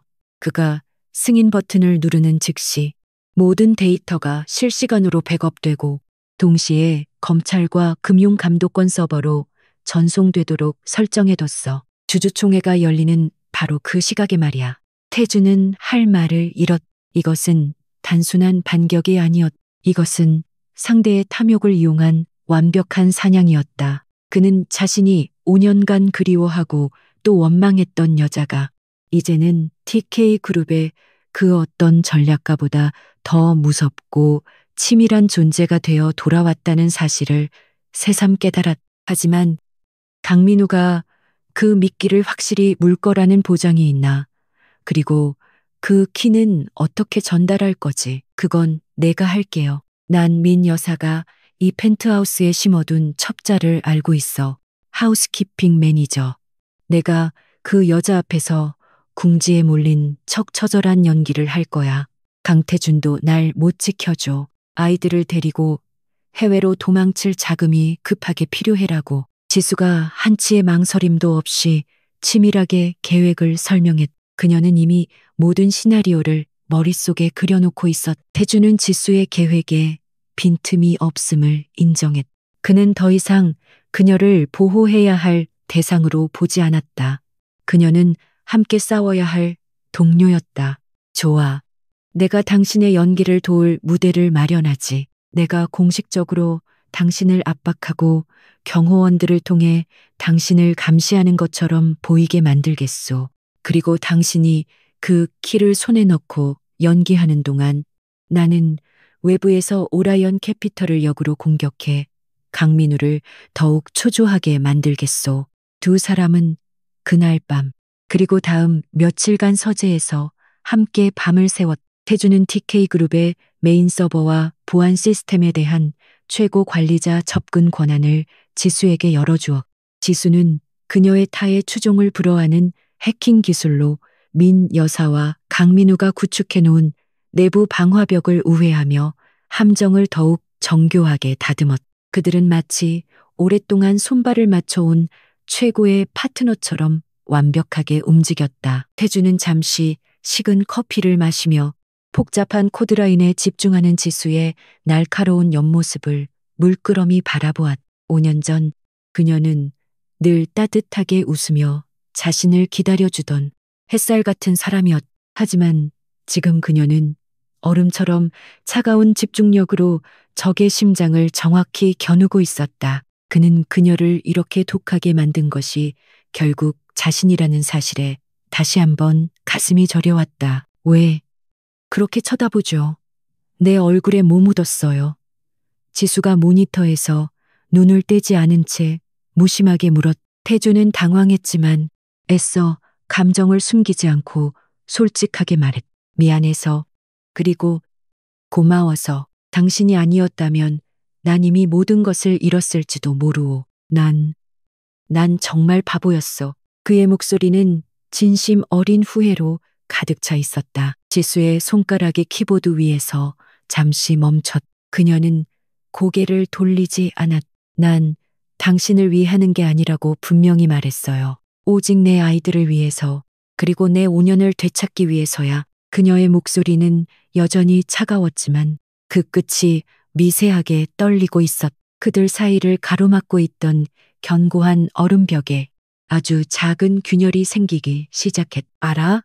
하지만 서준이와 서연이는 내 아이들이기도 하오. 적어도 이 지옥 같은 일이 끝날 때까지 당신과 아이들은 내가 반드시 지키겠소. 내 모든 것을, 내 목숨을 걸고. 태준의 낮고 진심 어린 약속에 지수는 아무 대답도 하지 않았다. 그녀는 다시 모니터로 시선을 돌렸지만 심장이 조금씩 다르게 뛰고 있음을 느꼈. 계획 실행 당일 태준은 일부러 펜트하우스 복도에서 지수와 큰 소리로 다투는 연기를 펼쳤다. 당신 때문에 내 입지가 얼마나 위험해졌는지 알아. 당신이 내 발목을 잡고 있어. 당분간 아이들과 스위트룸에서 한 발짝도 나오지 마. 그는 복도를 지나가던 하우스키핑 매니저와 경호원들이 보는 앞에서 지수를 거칠게 몰아붙였. 지수 역시 지지 않고 맞받아쳤. 그녀의 눈에는 진짜 눈물이 고여 있었. 당신도 결국 똑같네. 결국 당신 어머니 뜻대로 날 버릴 거잖아. 난 내 아이들을 데리고 이 지옥에서 나가겠어. 무슨 수를 써서라도. 그녀는 울부짖으며 스위트룸으로 뛰어들어가 문을 거칠게 닫아버렸다. 하우스키핑 매니저는 그 모든 광경을 놓치지 않고 지켜보고 있었. 스위트룸 안으로 들어온 지수는 방을 정리하고 있던 그 매니저를 발견하고는 더욱 절박하게 연기했. 그녀는 일부러 그녀가 들으라는 듯 해외의 누군가와 다급하게 통화하는 척했. 네, 서둘러야 해요. 강태준도 날 못 지켜줘요. 아이들을 데리고 당장 떠나야 해요. 비자금이 필요해요. 민 여사의 비밀 계좌. 그래요. 그걸 이용할 수밖에 없어요. 블루 다이아몬드 파일. 내가 드디어 암호를 풀었어요. 당장 송금 준비해요. 매니저는 사색이 되었. 그녀는 지수가 잠시 욕실에 들어간 틈을 타 자신의 업무용 태블릿 PC에 암호화된 메시지를 급하게 전송했. 긴급. 한지수.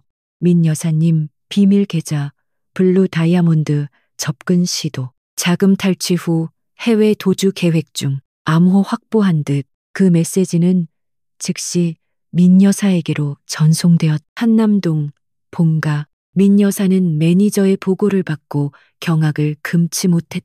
모감이 그 미친년이 내 돈에 손을 대당장 막아. 민우야. 이게 도대체 어떻게 된 일이냐. 네가 관리하는 시스템 아니었어. 민우 역시 당황했다. 블루 다이아몬드는 어머니의 핵심 비자금이었고 자신조차 접근 권한이 없던 성역이었. 어머니, 진정하세요. 한지수. 그년이 암호를 풀었다고요.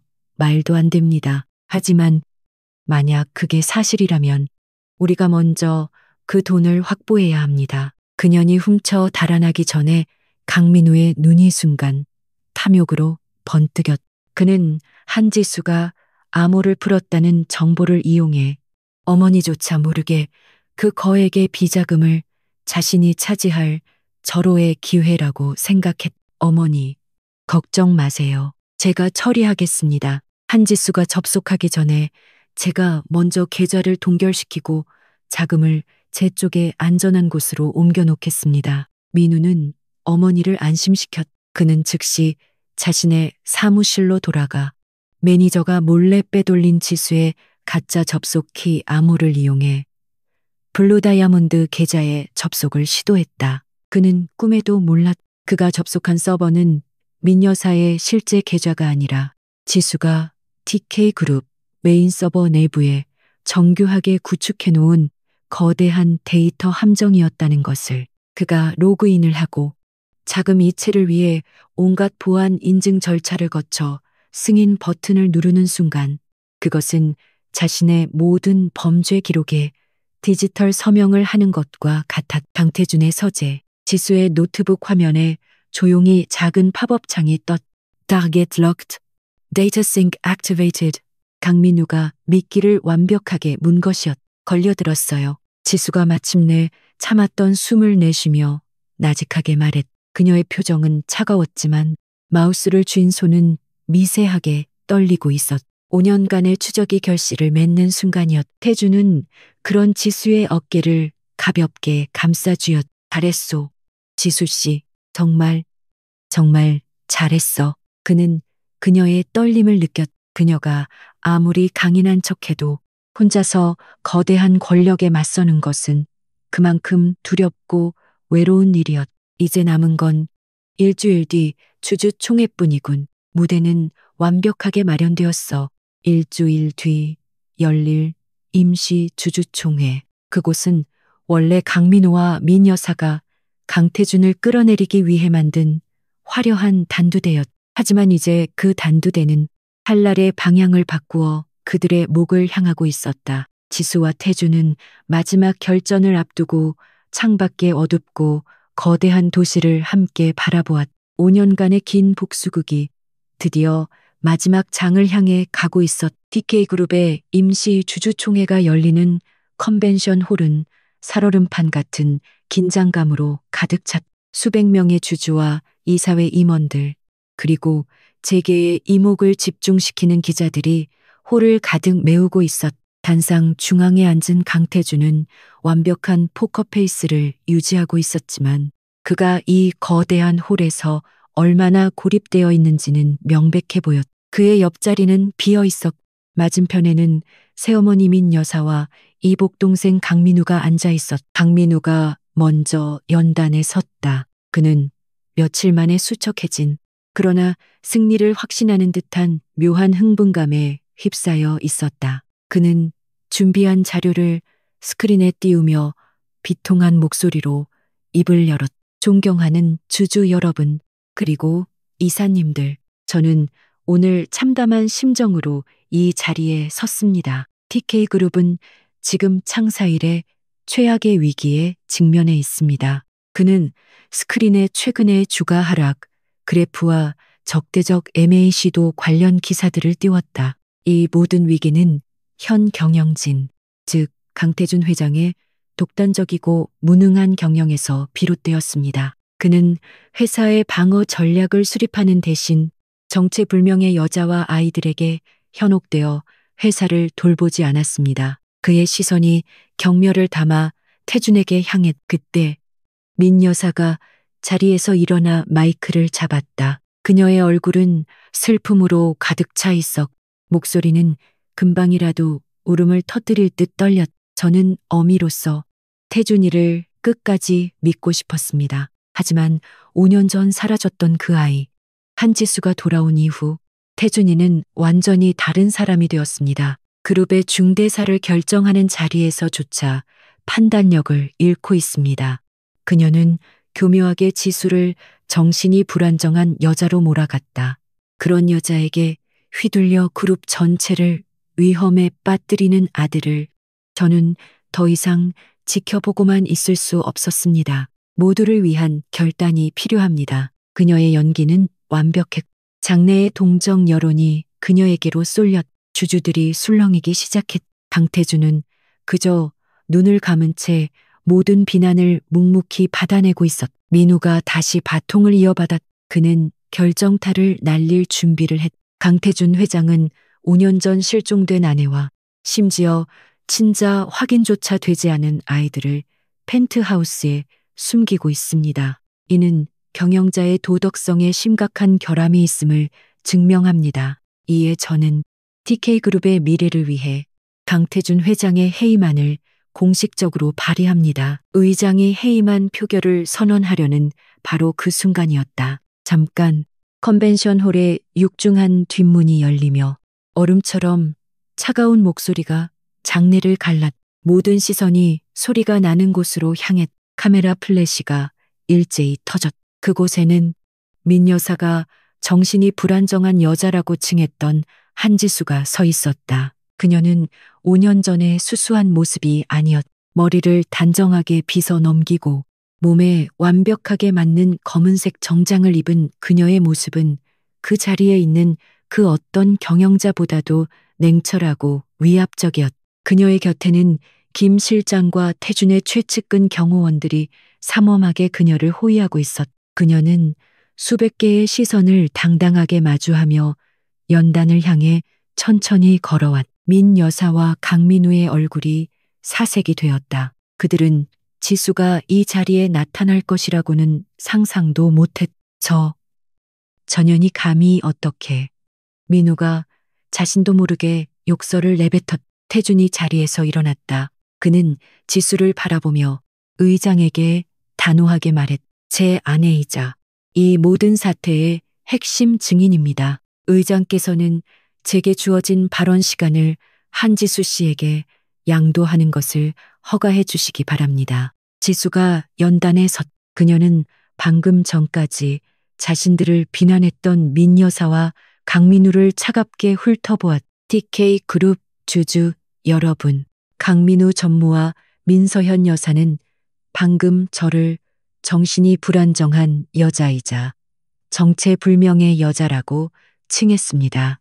제가 왜 5년간 제 아이들을 데리고 숨어 지내야 했는지 그 이유를 지금부터 이 자리에서 명명백백히 밝혀드리겠습니다. 그녀가 손짓하자 강민우가 띄워놓았던 스크린이 순식간에 다른 화면으로 바뀌었. 처음 나타난 것은 5년 전 지수가 입원했던 병원의 CCTV 영상이었다. 민 여사의 수행비서였던 박 비서가 그녀의 병실을 찾는 모습이 선명하게 찍혀 있었.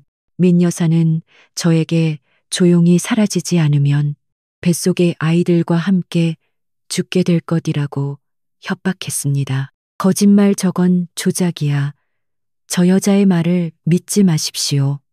민 여사가 비명을 질렀. 하지만 지수는 눈 하나 깜짝하지 않았. 조작이라고 하셨습니까? 좋습니다. 화면이 바뀌었. 5년 전 그녀의 차량 사고 감식 보고서 원본이었. 고의로 절단된 브레이크 오일 라인. 이것이 민 여사님이 말씀하시는 어미의 마음입니까? 자신의 손자와 며느리를 죽이려 한 것이. 장내는 충격으로 얼어붙었. 주주들의 경악 어린 시선이 민 여사에게로 향했다. 민 여사는 더 이상 우아한 가면을 유지할 수 없었. 그녀의 얼굴이 분노로 일그러졌. 증거도 없는 헛소리. 지수는 그런 그녀를 비웃었. 증거가 없다고요. 그렇다면 지금 이 순간 TK그룹을 공격하고 있는 적대적 세력 오라이언 캐피털은 어떻습니까? 화면이 다시 바뀌었. 이번에는 복잡한 자금 흐름도였. 강민우 전무가 담당하던 해외 자원 개발 프로젝트에서 빠져나간 수천억 원의 자금이 여러 개의 유령 회사를 거쳐 오라이언 캐피털로 흘러 들어가는 과정이 적나라하게 드러났. 강민우 전무는 지난 3년간 회사의 자금을 횡령하여 바로 그 돈으로 TK그룹을 공격하고 있었습니다. 스스로 회사를 무너뜨리고 그 죄를 강태준 회장에게 뒤집어 씌우려 한 것입니다. 아니야, 저건 전부 가짜야. 강민우가 연단으로 뛰어 올라오려 했지만 태준의 경호원들에게 가로막혔. 그는 이제 공포에 질려 있었. 자신이 완벽하다고 믿었던 자금 세탁 기록이 어떻게 저 스크린에 떠 있는지 믿을 수 없었. 그는 자신이 지수의 함정에 빠졌다는 것을 아직 깨닫지 못했. 지수는 그런 그를 향해 마지막 일격을 가했. 그리고 바로 어제 강민우 전무는 자신의 탐욕을 증명할 마지막 서명을 했습니다. 그녀가 강민우를 똑바로 바라보았. 제가 5년간 당신들을 속이기 위해 만든 가짜 비자금 계좌 블루 다이아몬드, 제 절박한 연기에 속아 그 돈을 가로채려 하셨죠. 강민우의 눈이 공포로 극대화되었. 그는 그제야 자신이 무슨 짓을 했는지 깨달았. 지수가 나직하게 말했다. 당신이 그 계좌에 접속해 자금 이체 승인 버튼을 누른 바로 그 순간 당신의 컴퓨터에 숨겨져 있던 지난 5년간의 모든 불법 거래 내역, 자금 세탁 로그, 그리고 민 여사와의 공모 증거가 바로 이 TK그룹 메인 서버로 실시간 전송되었습니다.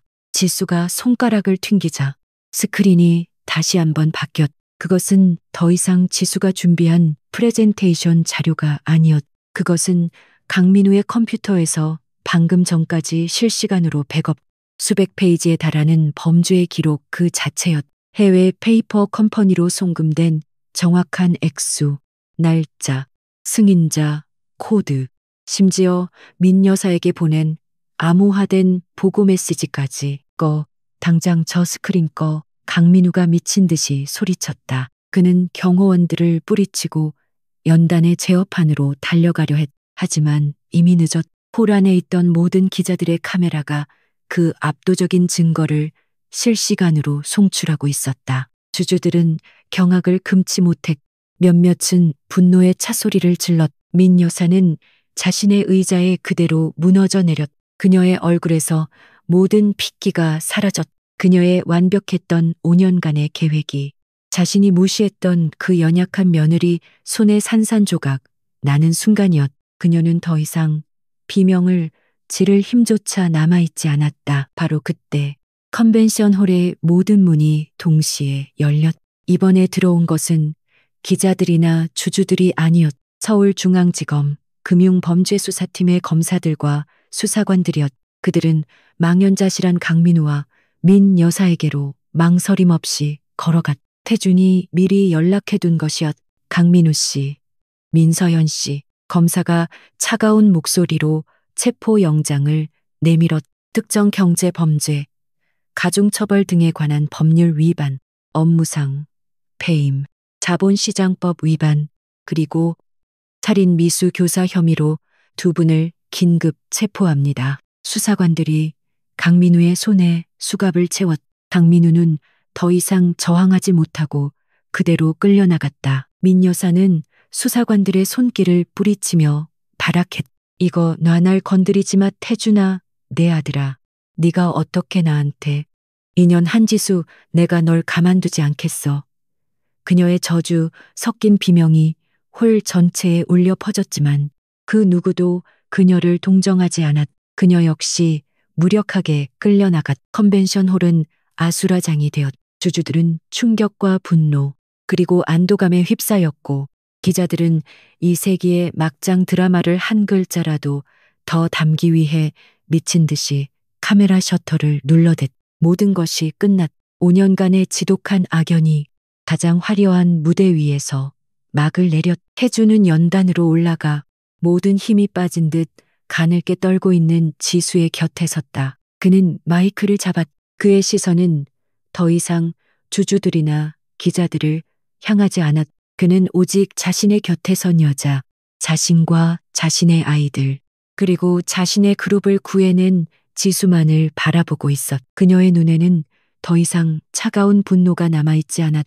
오직 깊은 공허함과 5년간 억눌러왔던 슬픔만이 희미하게 비쳤다. 그녀는 해냈. 지옥 같던 시간을 견뎌내고 마침내 승리했. 태준은 그런 그녀를 향해 이 홀 안의 모든 사람이 들을 수 있도록 그러나 오직 그녀에게만 향하는 목소리로 입을 열었. 고맙소. 그리고 정말 미안하오. 주주총회장은 그야말로 아수라장이 되었. 민 여사와 강민우가 수사관들에게 끌려나간 즉 홀은 거대한 벌집을 쑤셔놓은 듯한 혼란에 휩싸였다. 주주들의 고성과 기자들의 플래시 세례가 단상 위에 서 있는 강태준과 한지수에게로 동시에 쏟아졌다. 수십 개의 마이크가 그들의 입을 향해 밀려들었다. 회장님, 이게 모두 사실입니까? 한지수 씨, 5년간의 행적을 밝혀주십시오. 태준은 이 모든 소란 속에서 모든 힘이 빠진 듯 가늘게 떨고 있는 지수의 어깨를 단단히 감싸 안았. 그는 그녀를 자신의 등 뒤로 숨기며 쇄도하는 기자들을 향해 얼음처럼 차가운 목소리로 말했. 오늘 주주총회에서 밝혀진 모든 것은 사실입니다. TK그룹은 뼈를 깎는 심정으로 모든 것을 바로잡을 것입니다. 공식 입장은 추후 대변인을 통해 밝히겠습니다. 그는 더 이상 기자들의 질문에 대답하지 않았.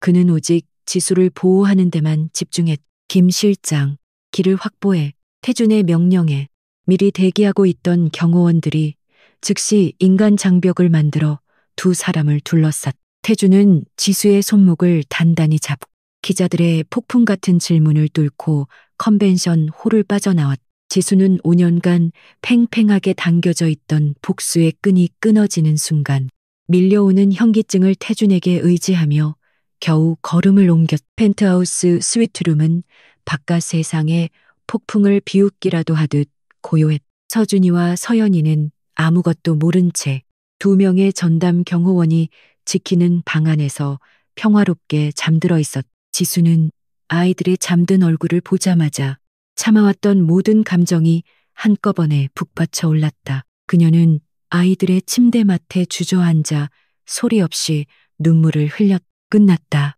이 아이들을 지키기 위한 5년간의 지옥 같던 전쟁이 드디어 끝났. 태주는 그런 그녀의 뒷모습을 말없이 지켜보았. 그는 감히 그녀에게 다가가거나 위로의 말을 건넬 수 없었. 그녀의 저 눈물은 5년 전 자신이 무관심으로 외면했던 고통의 응어리였. 그는 조용히 방에서 나와 김 실장에게 긴급 지시를 내렸. 지금 즉시 그룹 비상대책위원회를 소집. 썩은 뿌리는 모두 뽑아낼 테니 준비 단단히 하라고 전해. 그날 밤부터 며칠간 TK그룹은 거대한 태풍의 눈이 되었다. 태주는 단 하루도 잠들지 않았다. 그는 민 여사와 강민우의 구속으로 인한 경영 공백을 메우기 위해 철두철미하게 움직였. 이사회는 완전히 재편되었. 민 여사의 라인에 서서 비리를 묵인했던 임원들은 모두 가차없이 해고되었. 주가는 폭락과 폭등을 반복했지만 태주는 지수가 제공한 완벽한 증거 자료를 바탕으로 주주들과 시장을 설득시켰. 지수는 더 이상 그림자 속에 머물지 않았. 태준의 강력한 추천과 이사회의 만장일치 동의로 그녀는 TK그룹의 신설 부서인 경영혁신 및 리스크관리본부의 본부장으로 공식 임명되었다. 그녀의 직함은 단순한 사모님이 아니었다. 그녀는 그룹의 심장부를 해킹하고 거대한 금융함정을 설계한 장본인이었. 그녀가 처음으로 주재한 임원회의에서 민 여사의 잔재 세력이었던 한 재무 담당 상무가 그녀를 시험하려 들었. 외부에서 5년간이나 떠나 계셨던 분이 그룹의 복잡한 재무 구조를 이해하실 수 있을지 의문입니다. 그는 지수를 노골적으로 무시했. 지수는 아무 말 없이 노트북을 열어 그 상무가 관리하던 해외 법인의 이면 계약서를 스크린에 띄웠. 박 상무님이 말씀하시는 복잡한 구조란 이 유령 회사를 통해 조성된 비자금을 의미하는 것입니까? 지수의 차가운 목소리가 회의실을 얼어붙게 만들었다. 아니면 지난 3분기 동안 이 자금의 10%가 상무님의 차명 계좌로 흘러들어간 이 내역에 대해 설명해 주시겠습니까? 박 상무의 얼굴은 하얗게 질렸. 그는 그 자리에서 즉시 해임되었. 그날 이후 TK그룹 내에서 한지수의 능력을 의심하는 사람은 아무도 없었다. 민 여사와 강민우는 법의 심판을 피할 수 없었. 지수가 제공한 증거는 너무나도 명백했. 수천억 원대의 횡령 및 배임 혐의에 더해 5년 전의 살인, 미수, 교사 혐의까지 인정되었. 그들은 대한민국 재계 역사상 유례없는 중형을 선고받. 그렇게 역사의 뒤안길로 쓸쓸히 사라졌. 회사가 빠르게 안정을 되찾아갈수록 태주는 펜트하우스에서 보내는 시간을 의도적으로 늘렸. 그는 더 이상 서재에 틀어박혀 서류만 보지 않았. 그는 거실에서 블록을 쌓고 있는 서준이와 서연이의 모습을 소파에 앉아 조용히 지켜보았. 서준이는 여전히 그를 흘끔거리며 경계했지만 호기심 많은 서연이는 조금씩 그에게 다가오기 시작했. 어느 날 저녁 태주는 최고급 로봇 장난감 대신 낡아 보이는 동화책 한 권을 들고 아이들에게 다가갔. 그것은 지수가 5년간 아이들에게 읽어주던 책이었. 그는 김 실장을 시켜 몰래 같은 책을 구해왔. 서준아, 서연아, 아빠가 오늘 이 책 읽어줘도 될까? 그는 아빠라는 단어를 어색하지만 진심을 담아 꺼냈다. 서준이는 즉시 지수의 눈치를 살폈. 지수는 노트북으로 업무를 보는 척하며 부드럽게 고개를 끄덕였. 엄마는 잠시 일해야 하니까 오늘은 아빠랑 같이 들어볼래? 서연이가 먼저 신이 나서 태준의 곁으로 달려와 앉았. 서준이는 잠시 망설이다가 마지못해 서연이 옆자리에 앉았. 태준은 떨리는 손으로 책을 펼쳤. 그는 회의실에서 수백 명을 압도하던 그 목소리가 아닌 낯설고 서툰, 심지어 조금은 떨리는 목소리로 동화책을 읽어 내려가기 시작했. 그의 목소리는 긴장으로 가득 찼지만 그 안에는 아이들에게 다가가고 싶은 아버지의 절박함이 담겨 있었다. 그는 5년의 시간을 잃어버렸. 아이들이 처음으로 뒤집기를 한 순간, 처음으로 엄마라고 부른 순간, 처음으로 아팠던 그 밤, 그 모든 소중한 순간들을 그는 놓쳤. 그 죄책감은 평생 그를 따라다닐 터였. 하지만 지금 그는 아이들 곁에 있었. 책을 읽는 그의 목소리가 자신도 모르게 젖어들었. 눈시울이 뜨거워졌. 책 읽기가 끝났을 때 서연이가 작은 손으로 태준의 뺨을 만졌. 아빠, 울어요. 태준은 황급히 눈물을 닦았. 아니, 아니야. 그냥 이야기가 너무 감동적이어서. 그때 서준이가 팔짱을 낀 채 무심한 척 물었다. 내일은 다음 장 읽어줄 거예요. 그 말에 태준은 세상을 다 얻은 듯한 표정을 지었. 물론이지. 매일 밤 읽어줄게. 아빠가 약속해. 그날 밤 태준은 처음으로 아이들의 저녁 식사를 함께했. 5년 만에, 아니, 태어나서 처음으로 네 식구가 마주 앉은 식탁은 어색한 침묵으로 가득 찼. 태준은 서툴게 아이들의 접시에 반찬을 덜어주었. 그때 서준이가 입을 열었. 아빠는 엄마가 만든 김치찌개 먹어봤어요. 우리 엄마 김치찌개가 세상에서 제일 맛있는데. 그 말에 태준과 지수의 시선이 허공에서 마주쳤. 5년 전 지수가 가끔 끓여주던 그 김치찌개. 그는 늘 바쁘다는 핑계로 제대로 먹어주지 못했었다. 태준은 씁쓸하게 웃으며 말했다. 그렇구나. 그럼 나중에 서준이가 엄마한테 아빠도 그 김치찌개 꼭 한번 끓여달라고 부탁해줄래? 서준이는 대답 대신 태준이 덜어준 시금치를 입에 넣었. 그것은 아주 작은, 그러나 분명한 진전이었. 몇 달의 시간이 흘렀다. 계절이 2번 바뀌고 서울의 거리에는 완연한 가을이 찾아왔다. TK그룹은 지수와 태준의 완벽한 협력 아래 과거의 상처를 완전히 씻어내고 재계 1위의 자리를 넘볼 정도로 성장했. 지수는 그룹의 핵심 전략가로, 태준은 모든 것을 포용하는 리더로 완벽하게 자리 잡았. 아이들이 잠든 늦은 가을밤, 태준과 지수는 펜트하우스 테라스에 나란히 섰. 차가운 밤 공기가 두 사람의 뺨을 스쳤. 서울의 야경이 발 아래 보석처럼 펼쳐져 있었. 5년 전 지수가 사라지기 전에도 두 사람은 가끔 이렇게 말없이 야경을 보곤 했. 하지만 지금 두 사람 사이의 공기는 그때와 완전히 달랐. 태준이 먼저 침묵을 깼. 지수 씨, 나는 당신에게 5년 전에 나를 용서해 달라고 말하지 않겠소. 그건 너무나 염치 없는 부탁일 테니까. 나의 오만함과 어리석은 무관심이 당신과 우리 아이들에게 지울 수 없는 상처를 주었다는 것을 매일 밤 깨닫고 있소. 그의 목소리는 깊은 후회로 가라앉아 있었. 그는 그녀를 바라보았. 그녀는 더 이상 5년 전의 연약한 아내가 아니었. 그녀는 TK그룹의 본부장이었고 두 아이의 강인한 엄마였으며 그가 아는 그 어떤 사람보다 현명하고 강한 존재였. 나는 당신이 5년간 겪었을 그 지옥 같은 고통을 감히 상상조차 할 수 없소. 그리고 당신이 혼자서 이뤄낸 모든 것에 대해 진심으로 존경심을 표하오. 지수는 말없이 야경을 바라보았. 그녀의 마음은 여전히 복잡했.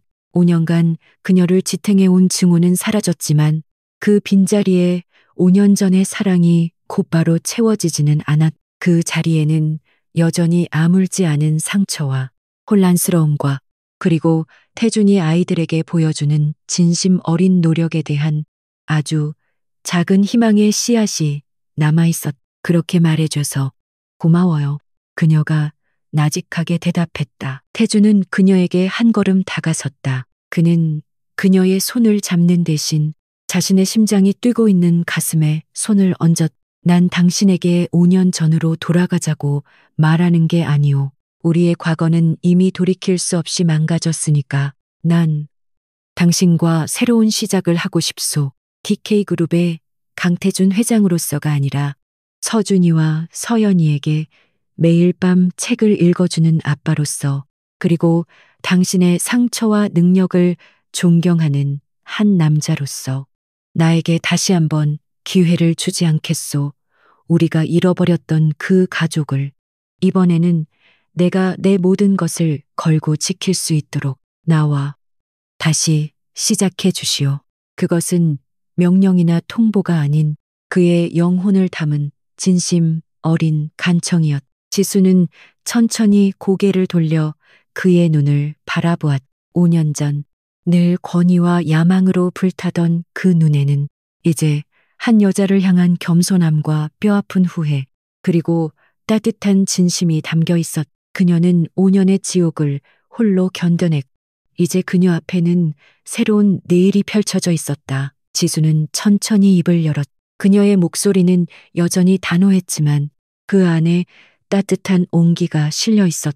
강태준 씨, 당신이 서준이와 서연이에게 좋은 아빠가 될 수 있을지는 앞으로 내가 평생 지켜보겠어요. 그리고 우리가 좋은 부모가 될 수 있을지도. 그녀는 완벽한 예라고 대답하지 않았다. 하지만 그녀는 그의 제안을 거절하지도 않았. 그녀는 그에게서 시선을 돌려 아이들이 잠들어 있는 방을 바라보며 희미하게 미소 지었. 그것은 즉각적인 용서가 아닌 함께 노력해보자는 기회였다. 태준 역시 그녀의 시선을 따라 아이들의 방을 바라보며 조용히 미소 지었. 5년간의 길고 지독했던 폭풍우가 마침내 멎었. 상처 입은 두 영혼 위로 그리고 두 아이의 웃음소리가 가득할 펜트하우스 위로 마침내 따뜻한 새벽의 빛이 밝아오고 있었. 잃어버렸던 시간은 되돌릴 수 없지만 다가올 시간은 이제 네 사람이 함께 만들어갈 수 있을 터였. 그들의 두 번째 이야기가 이제 막 시작되려 하고 있었.